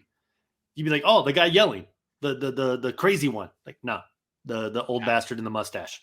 He's the one that made Mr. Nanny. He's the one that did Tropic Thunder and Suburban Commando and all that shit. That's the guy. That's the actor guy, not the other one. Fucking how? I don't know. And I'm trying to. Well, because this would eventually lead to, I believe, the Sting versus Hogan match, right? At Bound for Glory. It's got to. I don't know. I wasn't really watching TNA at this time, but it's got to. This got to be like the very beginning of it. Moving into it. Fuck. We're definitely going to review that one day. I swear to God, Sting vs Hogan. Oh no, the fuck we're not. We fucking are. I'll get fucking Matt's diarrhea-ridden ass to the fucking booth. Well, I'm gonna have fucking diarrhea that week. No, they did. It was at Bound for Glory 2011. Yeah. Sting versus Hogan with Ric Flair, Garrett Bischoff as special referee. Oh, Jesus. And the winner got control of TNA. Wow. Just throw all the gimmicks in there, brother. Exactly, brother. I'm looking at the card on that show, and that is by far the worst fucking match on that show. Oh, of course. Like, you have, like, some of the opening matches are fucking Anderson versus Bully Ray in a street fight. You have RVD versus Jerry Lynn in Full Metal Mayhem. Ooh. AJ Styles and Daniels in an I Quit match. Ooh. Angle versus Bobby Roode for the title. Like, and you got Hogan versus Sting. Like, what the fuck? Get this match out of here. This Austin Aries versus Brian Kendrick. I bet you that fucking killed. Ooh. Oh, yeah. Dude, that card looks sick with the exception of that one match. Honestly. Yeah, I think I have seen the Hogan Sting match because I think they've posted on YouTube, of the TNA YouTube. Oh yeah. I think I've seen it once or twice, and yeah, that match is, it's not good. It's the drizzling shits. It's what Matt has right now. It's bad. Yeah. Hogan's broken down, his fucking hip, his knees. Sting is trying to carry, but of course, you can only do so much with a fucking 60-year-old Hogan. Like, fuck. Dude, you can only do so much with a 40-year-old Hogan. And I love Hulk Hogan. But in 91, he wasn't the most limber guy out there. Let's be honest. Yeah. But yeah. Anyway, anything else you want to talk about with the stinker? Look, I might be breaking kayfabe here. Go ahead. Matt wanted me to put this segment over really, really hard, right? Just to spite of you. Yeah. And I said it. Sting should have got an Academy Award, right? I fucking, that's the best I could say. Look, this segment, it blew my mind. Fuck. I'm lost for words. I'm always lost for words, especially when it comes to this fucking shit. Oh yeah, dude. Like, I'll give credit where credit's due, man. Sting was phenomenal in this segment. You could see the transformation of him going crazy and getting lost in his own character and his own mind. He looked great. Don't get me wrong. But I just wish he would pick a gimmick that wasn't already fucking done in a movie. True. Yeah. Like, just a little originality out of him would be fantastic. I mean, you said it yourself. Sting just steals gimmicks, brother. Yeah. That's one of the main reasons I can't stand him, dude. Like, I respect the guy for what he can do, and he's a great wrestler. He's good on the mic, all that shit. But you were the Crow for fucking 15 years. Now you're going to be the Joker for the next year and a half. Dude, get your own shit.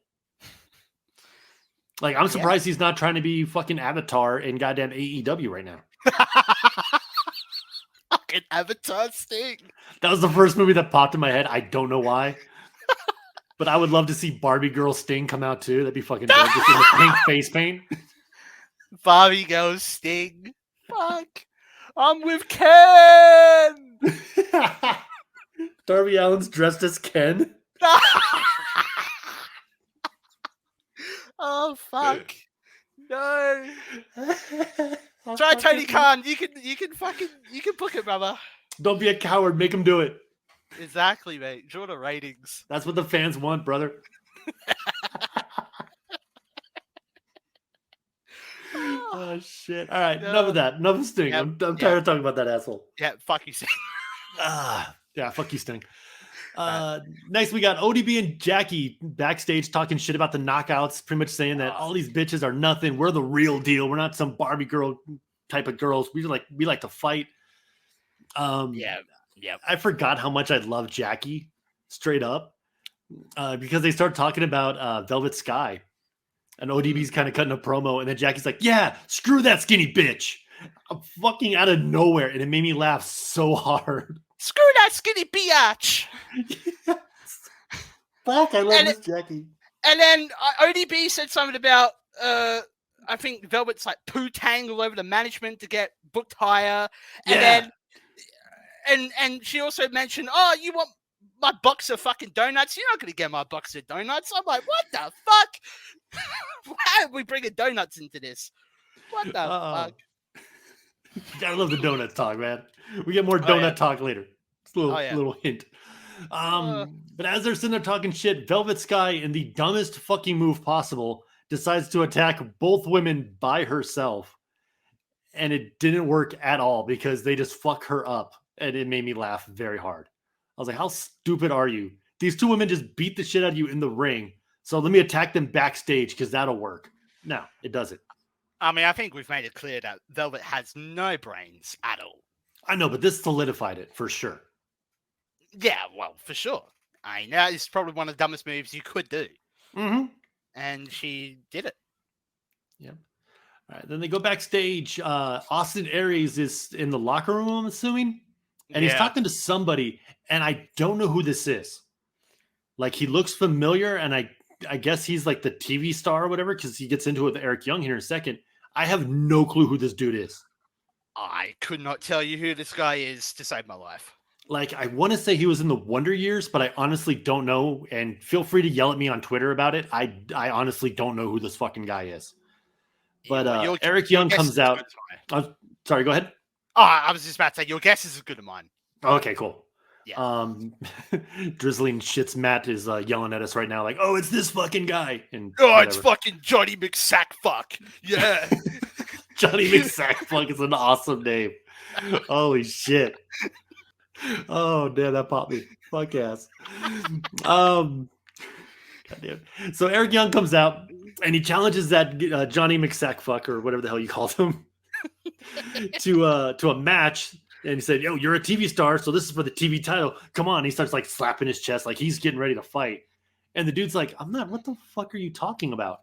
And Austin Aries is just watching like, I don't know what the hell's going on. Eric Young ends up hitting him with a super kick and then makes Austin Aries count to 3. He's like, get your vest, get your referee vest. And Austin's like, what the fuck are you talking about? Like, Austin Aries stole this whole thing for me because he was like just clueless on what was going on. Yeah. But either way, Eric Young goes for the pin. Austin Aries counts to 3. Eric Young's like, hell yeah, you're a warrior, and lifts his like lifeless arm up. It's like, yeah, this guy, and like points to him and stuff. He's like, you're a warrior, kid. Good luck next time. Looks at the camera and says, Scott Baio, you're next, and walks out of the room. Yeah, and Eric Young also said, fucking, oh man, you put up a good fight. That was one of my better matches. Yeah. Better than fuck the match I had with Gunner on Impact. I'm like, fuck. Jesus. Oh, just Barry Gunner. Let's go. Oh, shit. They're trying to build this guy up, and everybody's like, nah, fuck Gunner, dude. It's so funny. But yeah, like the guy's like getting up. He's like, what the hell's going on? Like holding his jaw and stuff. Super duper funny stuff. Again, Eric Young is so entertaining, man. I love this dude. He's so good in Impact. Yeah, look, Eric Young, give him props here. As I said, he entertained me this whole night. He was the best part of this show by far. But up next, we got the first matchup in the Bound for Glory series. It's Samoa Joe taking on Rob Van Dam. Samoa Joe's music hits that dun dun dun dun, and I got chills up my spine. I was like, oh, it's about to go down. Like, that opening for Joe is so good. Like, oh my god, it's such a great song, and all his themes are sick as hell. But this one in particular, it just hits different for me for some reason. Yeah, Samoa Joe, absolute legend in TNA. Mm-hmm. And I was so excited for this match, man. Like, I knew this would be a banger. Oh yeah, there's no way it couldn't be, man. You got Samoa Joe and Rob Van Dam. Which, speaking of great music, man, you get the Rob Van Dam. Dun, dun, dun, dun, dun, dun, dun, the whole fucking show. And like, I was watching this and I'm singing along and I was like, I know BT's singing along to this shit too. Like, I just know he's just as hyped as I am for this shit. Van Daminator. Van Terminator. Van Assassinator. Fuck, this guy rules. Oh, he's so good. Oh, it's fucking great. Oh shit! But did you notice that Samoa Joe's like rocking the blue and red colored trunks? Yeah. That was weird as shit, right? Or was it just me? It looked a little weird, but I was digging it. I was digging it. I was too, but then I realized about halfway through the match that this is the first time I've ever seen Joe not in like one of the colors being black. Because usually it's like the golden black or the brown and black or blue or whatever. I don't think I've ever seen him in just two normal colors. Yeah, he always had to have black as one of his colors. Yeah. Mm-hmm. So I think that's why it looks so weird to me. I was like, what the hell? Joe gets a very quick 2 after some chain wrestling. And then RVD rolls out for a quick like little break to get his stuff together. He's like, all right, cool. Yeah, this is going to be good. And I'm like hyped up for this match big time. Oh, yeah. This crowd was hyped. You already knew. Like, this crowd was behind RVD. And RVD had that crowd in the palm of his hand. Oh, for sure, dude. Like right when the bell rang, these two were like, all right, let's fucking go. And RVD was like, I got this, kid. And just took over the crowd. He's like, I'm going to work the crowd. You just work the match. RVD then goes for a slingshot shoulder tackle when he tries to get back into the ring. Joe just catches him and power slams him for a quick 2. That looked awesome. Like I've never seen that counter out of the slingshot shoulder tackle before. Yeah, that was wicked. Really love that. Yep. RVD ends up fighting back a little bit, throws Joe into the corner, goes for his little monkey flip, but Joe uses his arms and like hooks the top rope and won't let Rob like pull him forward, which I thought was a great counter to it. Like there was a lot of things Joe did in this match against RVD that no one's ever done, as far as I know, to him. I've seen people like counter the monkey flip because they're like too strong or just won't go over, but never just like hooking the arms so that way you just can't get them. I thought it was great. Yeah, the unique counters and stuff like that, unique reversals that Samoa Joe was doing in this match, definitely was fun to watch. Oh yeah, for sure. Joe ends up dumping RVD onto the outside of the ring and then hits that suicide dive forearm thing and nails him right on the chin, dude, right on the money. Beautiful shot. Which that's gotta be terrifying as shit if you're taking that move and you see big ass Joe running at you like that. Like you just know you're fucked, right? 200 and what was he? 80 pounds, I want to say, maybe less. Yeah, something like that. And he's just flying at you, fucking. Full speed. Full speed. You're fucked. You're done for. Yeah. Joe rushes or gets RVD back into the corner. It looks like they're going to do something up on the top rope. And then Rob kind of loses his footing and they both just kind of fall from the second turnbuckle. Or no, they fall. Okay, now I remember what it was. Joe picks up RVD and he's going to run him into the corner. Like they're running backwards or something. And Rob kind of like loses his footing. And they both just kind of fall hard into that second turnbuckle. That could have been really, really bad. Like Rob bounced his head really hard on that second turnbuckle pad. At this point, Tenay says that everyone on the roster was in the lottery for the BFG series, except for Angle and Sting, because Angle has a number one contender spot already won from Slammiversary, and Sting has a title match on the 14th. And this bothered me because I was like, the lottery was done before tonight, presumably. Yeah. Sting barely got his rematch clause 15 minutes ago or so. Like in the last segment with Hogan, because Hogan's like, you already got your brother, dude. Or you already got your shot or whatever. So like, how the hell did Sting automatically get a rematch right off the bat? This is bullshit. Well, it makes me think the rest of the roster should just learn from Sting. Just approach Hogan, intimidate Hogan, threaten him with violence, and you'll get your shot at the world title. There you go. That's perfect, man. Just go in there, paint his face, and yeah, title shot. Call him Terry. Terry! Terry! One chance. One chance right now. Boo! Boo! That's what I think about I know I said it earlier. Think of your career. Just boo. Fuck you, Sting. Back to this match. RVD goes for that second rope moonsault, and Joe does what Joe does and just walks away. Just, nope, not taking it. And I will always fucking pop for that. Every single time Joe does the walk away, it's the greatest thing ever. It is. It just, that spot just, it kind of defines Samoa Joe. Love that. Oh, for sure. Love that shit. Joe puts in a crossface while they're like kind of sitting up. And Taz says, yes, it's a crossface. The man doesn't have to be flat on the mat for it to be a crossface. And I'm dying of laughter. Because this is like the early days of Twitter and shit. It's been around for a little bit. And Taz gets shit on for that. So he's like, no, fuck you internet nerds. I know holds. I know what they're called. Eat my dick. Go away. And I am fucking dying, dude. Taz doesn't give a fuck about anything on commentary during this match. He is having fun watching a good match. Yeah, look, I'll take Taz's word for it, mate. Oh yeah, no, for sure. It's whatever, crossface. I agree with you, brother. 100%. RVD ends up hitting the Rolling Thunder for 2. Joe kicks out, obviously, gets to the corner.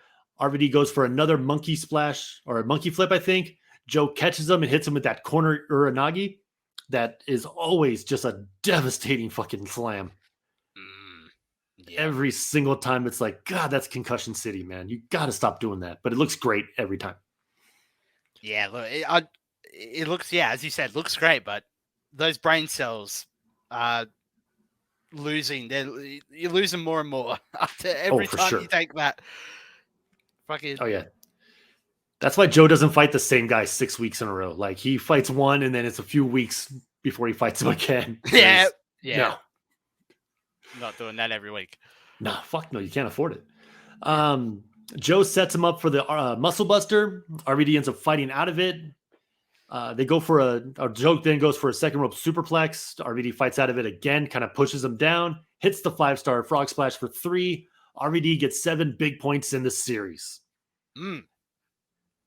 I'll go first. I gave this match a 7 because this match fucking ruled, man. I had so much fun watching it. These two were great in the ring together. I wish they would have got more time, only because I'm selfish and want to see them go for 30 minutes. But these two it was fun. I really, really enjoyed this match. Yeah, I gave this a 7.2. These two had great chemistry, gelled really well in the ring. Just RVD doing vintage RVD stuff, and Samoa Joe killing it. Some of the shit he did in this match, and yeah, as you said, honestly, give him more time. Have him do a 30-minute classic. That would have been sick. But yeah, man, 7.2. I thought this was a really good match. Oh, hell yeah, dude. Then they cut backstage. You got Gunner getting stitches from his beard shot earlier. Says that he doesn't like anybody. And I'm like, you know what? I feel you on that one, dude. I don't like anybody either. So I got one thing in common with Gunner, and that kind of makes me sad. Yeah, I wouldn't want to associate with Gunner in any way possible, but nah, fair enough. He says he has no friends. Well, I don't like anybody. And I was like, fuck, that's how I am. Shit. Then they cut to Jeff Jarrett taping up his wrists, and he found a shirt. I'm very happy for him. It's not the same shirt he was wearing earlier, so I think he stole it from somebody. Yeah, he might have stolen it from the...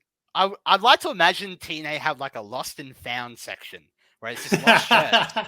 And it's like Jeff Jarrett's like, oh fuck, let me just get this shirt, put it right on. JEFF, JAEET, let's get this fucking shirt going, and I want to beat Kurt Angle's ass. Now, did he just grab a shirt, or did he go through the box for a good shirt? He picked out he grabbed the first shirt. It's like a fucking Mr. Anderson shirt. He's like, oh, I can't wear that. I can't wear Mr. Anderson shit. And then he probably seen like a fucking Bully Ray shirt. I don't want to be associated with that fucking fat piece of shit.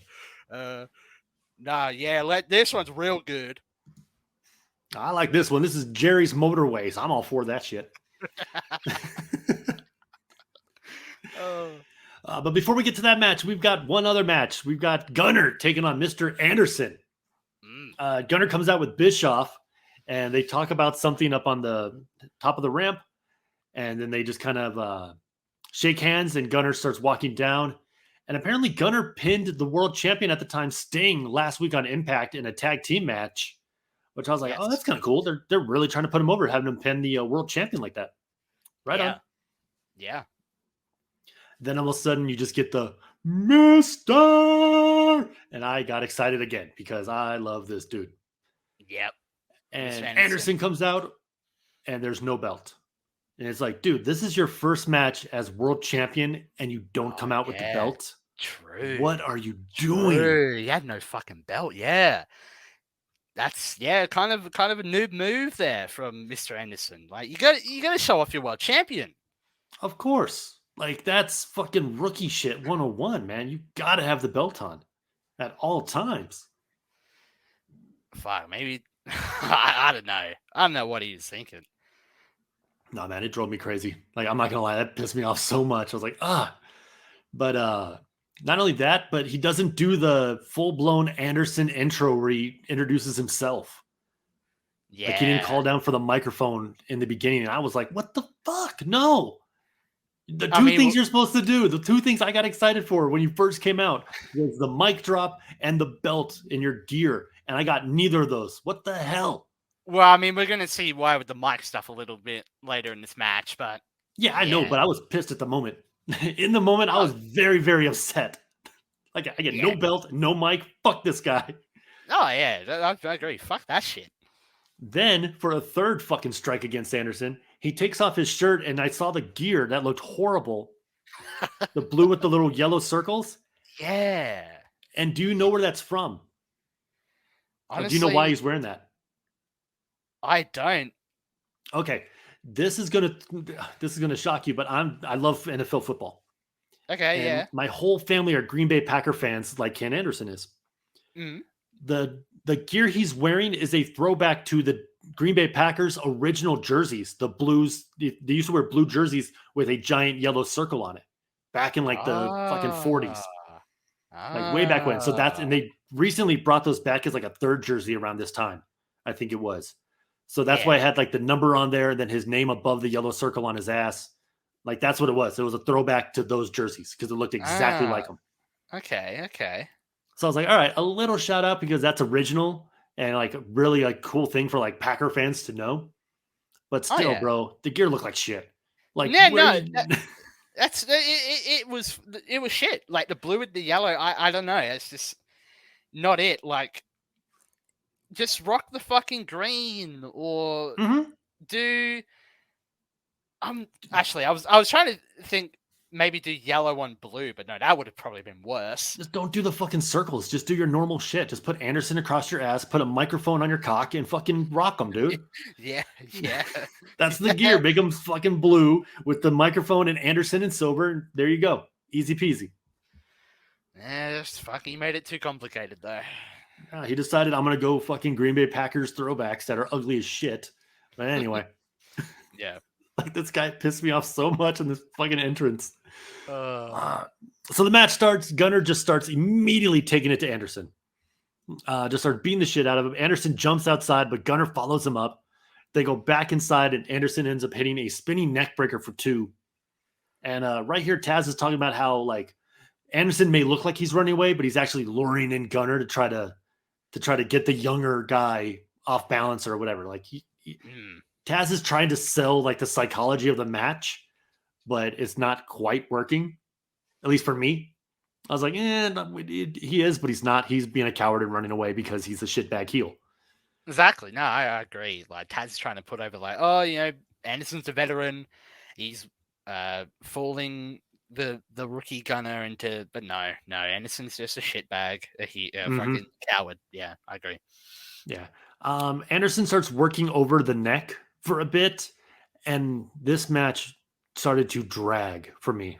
Yes. Like it just got so much slower. And I don't know if it's because we just saw a sick match with Joe and RVD that was pretty fast paced, or maybe it was just this match alone, but something about it just seemed to drag on forever. Oh no, I'm on the same boat as you, Tom. Like this match was dragged out so long and it was so slow and boring. I'm like, oh fuck, this is just fucked. I can't be interested in this at all.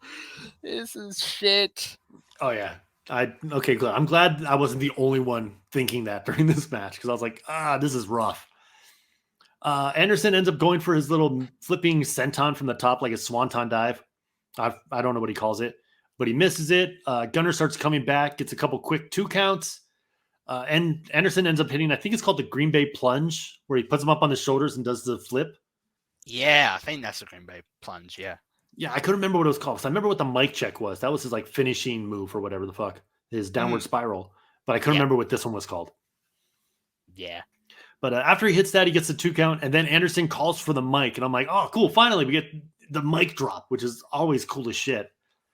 It says, whether you like it or not, still the TNA champion, Mr. Anderson. And he leans over and it's like, Anderson.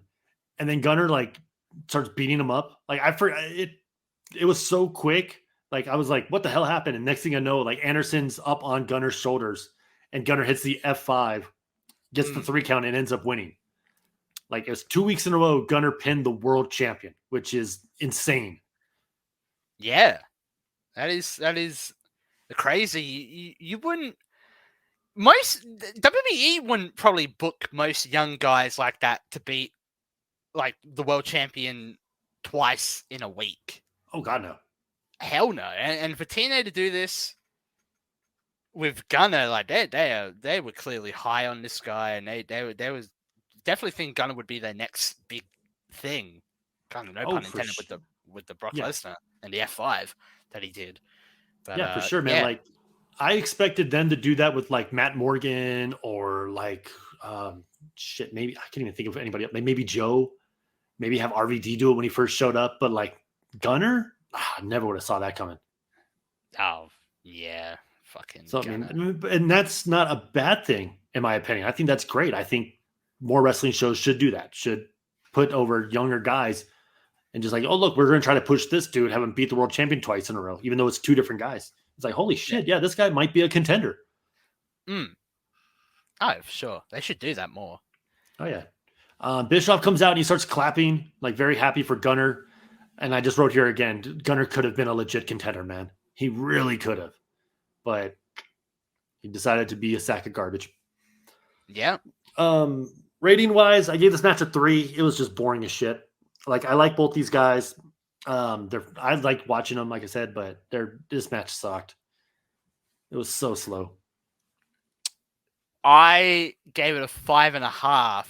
Really? Yeah. I'm on the boat of it was boring. It was boring, but like, yeah, I could see like Anderson. He was doing some all right stuff, and Gunner he got the finish they did. I thought it was kind of cool in a way, like the quick shock victory. But I don't know, man. I'm not into Gunner. I really am not. And him having the F5 as a finisher as well, it's like, oh no. Dude, I have no recollection of anybody doing the F5 back then. Same. I thought that was straight up like, oh no, Brock Lesnar's the only one to do that. And when he picked him up, I was like, oh cool, he's probably gonna do like a TKO or something like that, which would make more sense to me for some reason. But he hit the F5 and I was like, no, he is not doing Lesnar's move. Like that's crazy. Even though Lesnar was already out of WWE and he was doing, I think, MMA at this time. Yeah. That's nuts, man. That's probably why he got shit canned from WWE immediately. Lesnar's like, no, fucker, that's my move. Get out. That's my move, bitch. Get the fuck out of here. Yeah, I gave it a 5.5, but still, yeah, I thought this was fucking boring and it just stretched out, and yeah. Yeah, for sure. I get you. Next week, we're going to have Bully Ray taking on Scott Steiner in the Bound for Glory series. And then we get some words from Scott Steiner about the match. And I am loving everything about this the second it starts. Because TNA Steiner is different than any other fucking Steiner you'll ever see in your life. Oh, yeah. He's back there screaming at the camera like, I ain't got no match tonight. What am I supposed to do? Work out? So I'm just going to work out. And he starts like pulling on the thing. He's like, what else am I supposed to do? Play the guitar? I don't play the guitar. And he picks up Jimmy Rave's Guitar Hero guitar and then throws it down immediately. He's like, now I got to fight this Bully Ray. Only thing I know about him is that he loves sugar. Well, I ain't got no donuts. And I ain't got no cheeseburgers. I was like, what the fuck are you talking about? He's like, oh yeah, he has no donuts or cheeseburgers in his pockets. And he's like reaching in his pockets while he's saying this shit. He then tells Billy Ray that he has 1 week to get an imaginary set of balls to fight him. Fucking love this guy. Oh, man is so fucking unhinged. It's ridiculous. Oh shit! Just get a set of imaginary balls. Where the fuck does Steiner come up with this shit, man? I don't know. God. But he's a fucking genius. He really is. Holy shit. Well, then they got to Bully Ray. And he says like something very generic bullshit, like, "Oh, you think you're like I hurt people? I've been hurting people as long as you. Look at the resume." And he's like trying to compare himself to Scott Steiner, like they're on the same level, and they're clearly fucking not. Oh, and he talked about, oh, Steiner, you see the scar that you got across your chest? Oh, that was because of me a couple years ago, breaking your sternum or whatever. You know, I've been beating up guys as long as you have, and you know, you want to be making jokes about me eating cheeseburgers and stuff. Nah, I'm not someone to mess with. Like, okay, Bully Ray. I like how he didn't say, "I don't eat cheeseburgers. I eat bitches like you." Like that should have been the line. He's like, "You make fun of cheeseburgers? Well, I'm not here to joke around." It's like, fuck you, go away. Steiner wins. I don't give a shit. Go eat a fucking cheeseburger. Mm-hmm. Go get to McDonald's and shut the hell up. Get your ass a Happy Meal and cheer up. Exactly. Fuck. All right, now it's time for the main event. We have Jeff Jarrett versus Kurt Angle in the parking lot showdown. Now, the setup to this I want to talk about first before we get into the actual fight. All right, go ahead. Because it's fucking awesome. There's like, 5 or 6 cars in a circle, and then all the boys from the locker room are surrounding it. Yeah. And they let the guys in, and the boys are talking shit the entire time. Yeah. And the coolest thing about the setup is that right where the camera is, on the opposite side of Angle and Jarrett when they're fighting, you see the Pope sitting on the hood of a car eating popcorn. And it's he looks like the coolest fucking guy. Like he's like, "I'm just here to watch the fight. I don't give a shit." Like it is awesome. It was making me laugh so hard on how just awesome he looked. Yeah, absolutely loved how he looked, man. I don't think he was aligned with any of these guys. He was just there to watch the fight, eat popcorn, and have a great time.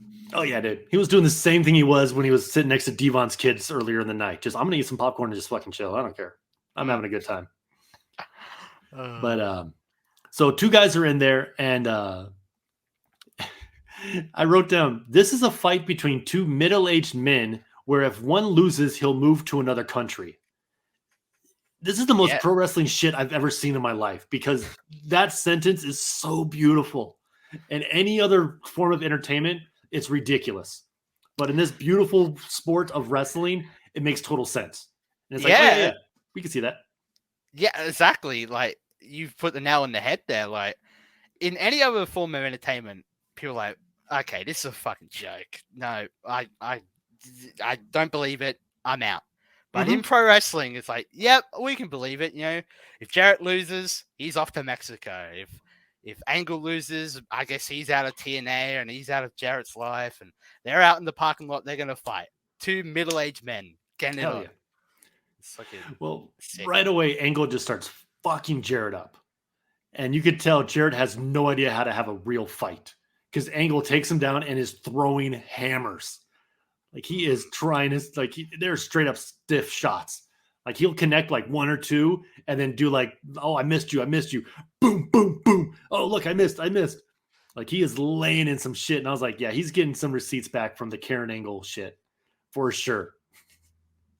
This is Perk Angle. Perk Angle was here in this parking lot showdown. Oh, 1,000%. And he was doing some mad shit to Jarrett. Oh yeah.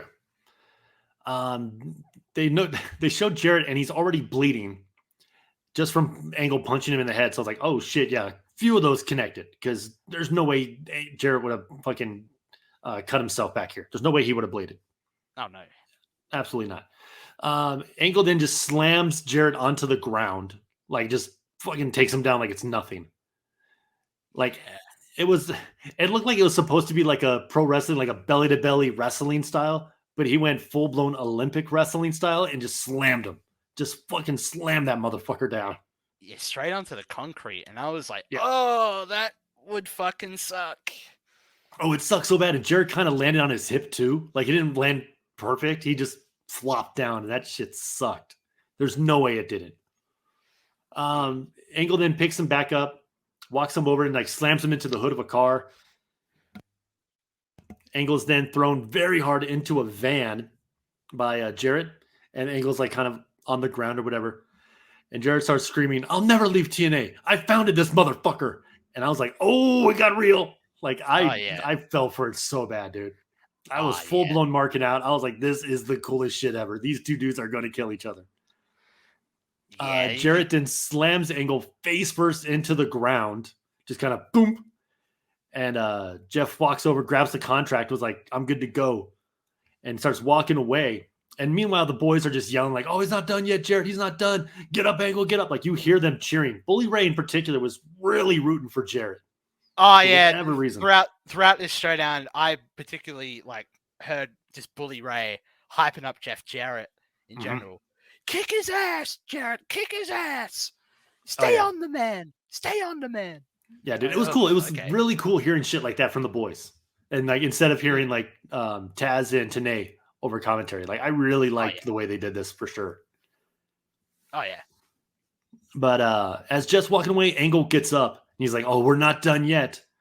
And I was like, "Oh shit, this is where Jeff Jarrett dies." Because I've seen this like in movies. This is when the bad guy gets up and it's like, "Oh no, it's over." Angle ends up hitting an Olympic slam on the hood of a car and then takes Jarrett's shirt and starts choking him with it. No, did he take off his shirt or was it Jarrett's shirt that he was choking him with? I believe it was Angle's might have been shirt. Angle's. Yeah, it might have been Angle's shirt. Yeah, you're right. Yeah. And but either way, he starts choking out Jarrett with it and screaming, "Say adios, Jeff. Say adios," as Jeff is getting choked out. And you hear Bully Ray, "Don't say it. He didn't say nothing. He didn't say nothing." Yep. Then all of a sudden, Jarrett or Angle just lets him go. It was like, he said it. It's over. And Bully Ray's like, no, he didn't say anything. He didn't say anything.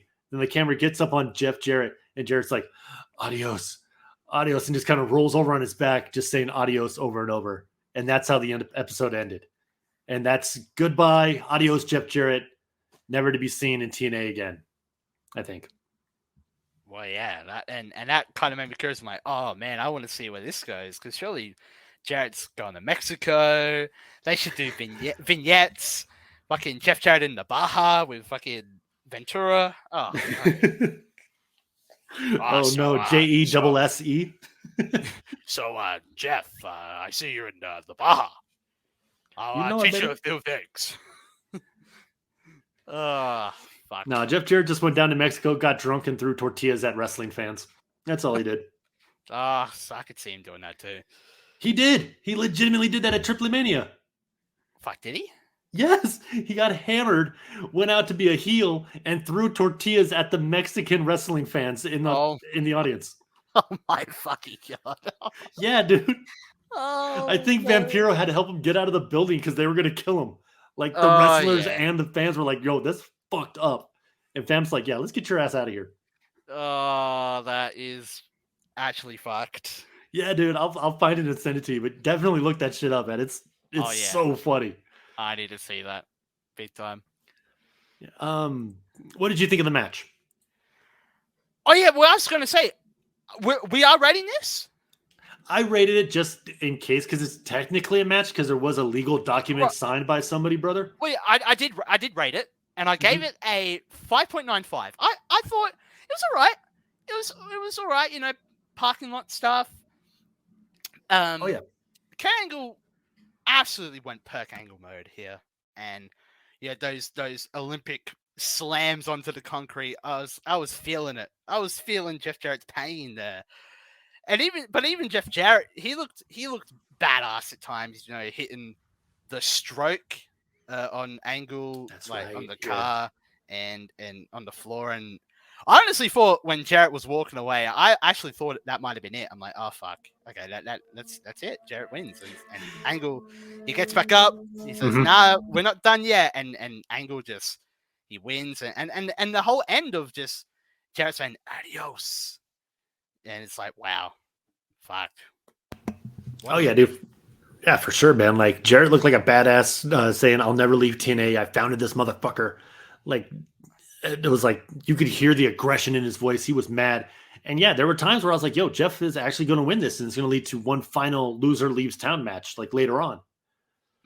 But yeah, when he walked away and then Angle stands up, it's like, we're not over yet, or this isn't over yet.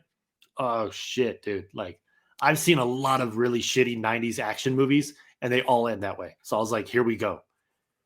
But no, I rated this 6 out of 10. I really did enjoy this match. It was super duper fun. The boys screaming random shit made it so much funnier.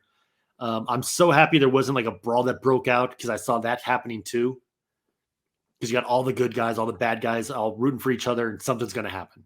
Yeah, But no, all the boys stayed out of it and just let these two go at it and finish it. It was great. Absolutely great way to end this feud, end this rivalry, and end Jeff Jarrett and TNA. I loved everything about this. It was great. A lot of fun to watch. Hell yeah. All right, dude. So that is the show. What did you give the episode overall? Like, what kind of rating did you give it? I am going to give this show a 6.75. I thought this was a solid episode of Impact. You know, the triple threat match I liked a lot. Samoa Joe and RVD I liked a lot.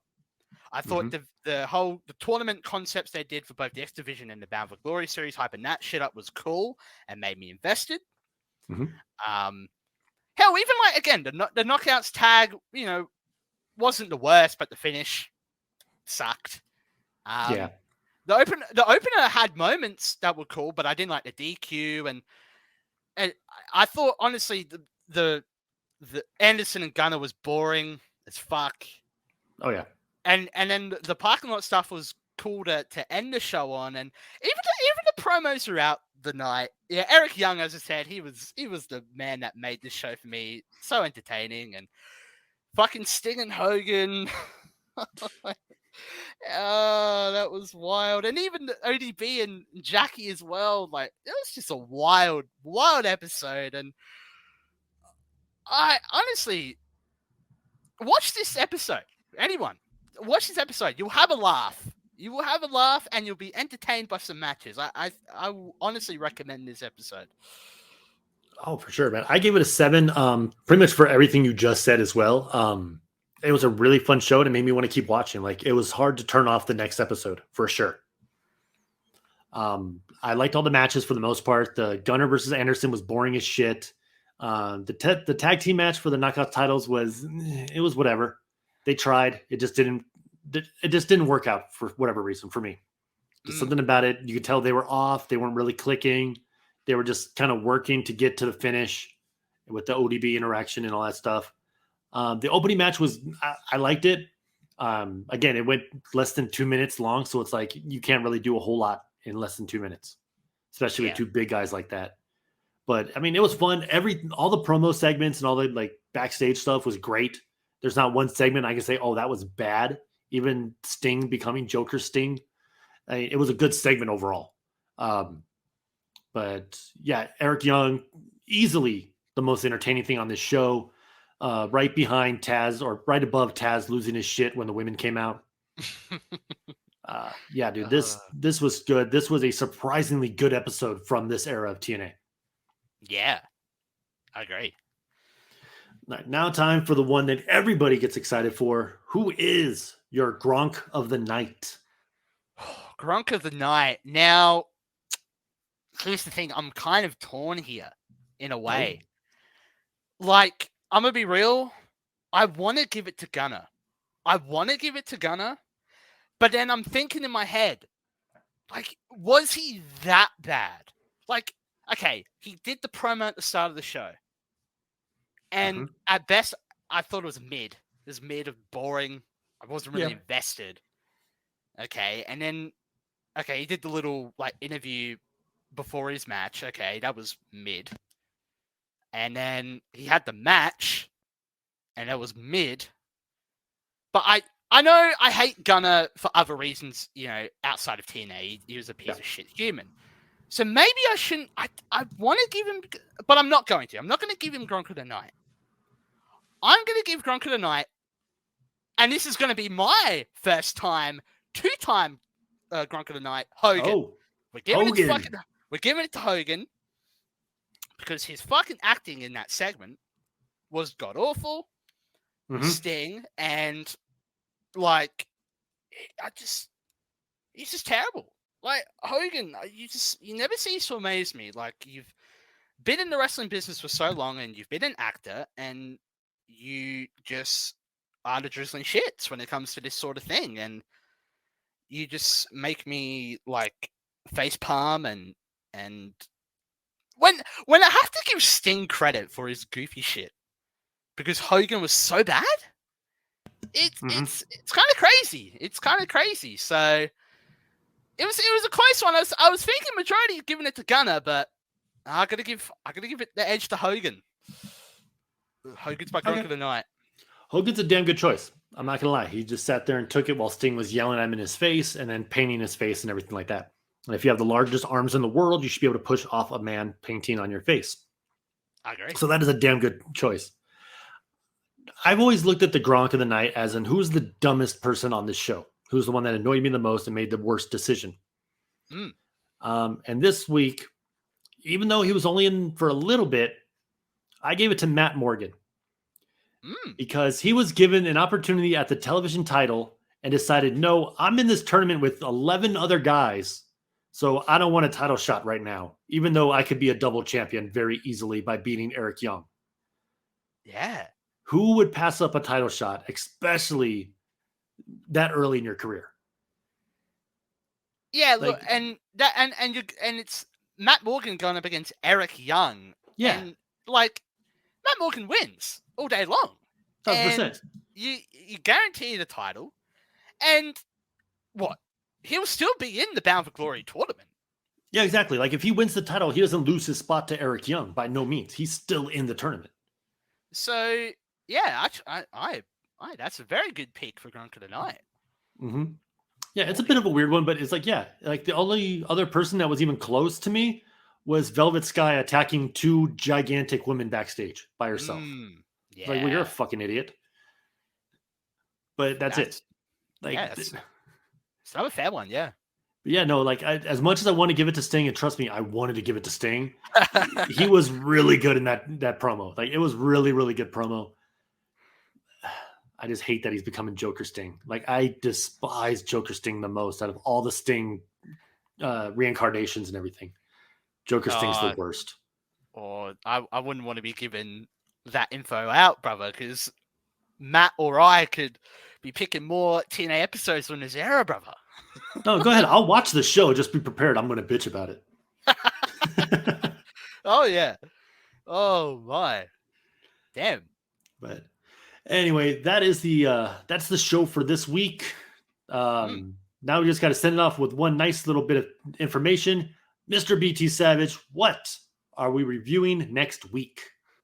Thank you, Tom. All right, so as you may know, my last couple picks have been pretty shitty. Not gonna lie, they've been pretty bad. Yeah. So I'm redeeming myself. Uh-oh. And well, look, this is episode 12 of the GRONKCAST.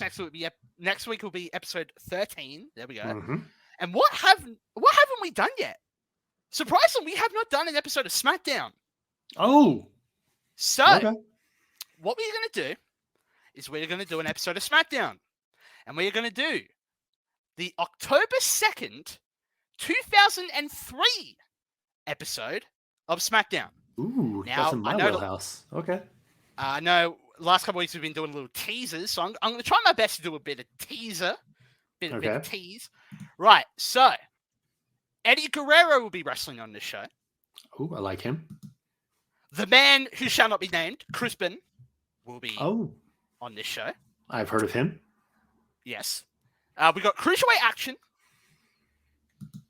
I love some good cruiserweights. Yep. The main event is, I'm just going to guarantee it from looking at it, it's going to be a fucking banger. That's all I'm going to say. The main event is going to be a banger. No doubt in my mind. No doubt in your mind. Okay. No doubt. That's all I need to know. So I'm hoping Matt recovers from his diarrhea and he's back on the show next week because I think he'll like this show. I think you'll like this show. I think we will enjoy this show. And It'll be cool. It'll be a cool one to do. Hell yeah, I cannot wait. I just looked it up. I didn't look up the card. The show is coming from Milwaukee, Wisconsin, which is my hometown, so I'm already in love with this episode. Honestly, Let's go. Yeah, it's from Milwaukee. It's looks to be a cool show. Hell yeah, dude. Yeah, just the guys you named and just like guaranteeing a banger episode or a banger main event. I'm all in. I'm guaranteeing a banger main event. Hell yeah, let's go. Yeah. So that should be fun to do next week. Yes, sir. I'm excited. I hope you guys are excited too. Real quick, thank you everybody who is still here listening to us. I truly do appreciate it as much as BT does, as much as Matt and his exploding diarrhea appreciate it as well. And yeah, BT, just go ahead and send us home, brother. Yeah, look, honestly, this has been a very good episode of the GRONKCAST. I'm happy we did it, you know. Matt, I know you're watching right now, probably fucking smiling from ear to ear. So go fuck yourself. But until next time, I'm BT Savage. This is Tom Puppet. MAXHITMATT's in Diarrhea Heaven. And until next time, we will see you on the next episode of the GRONKCAST.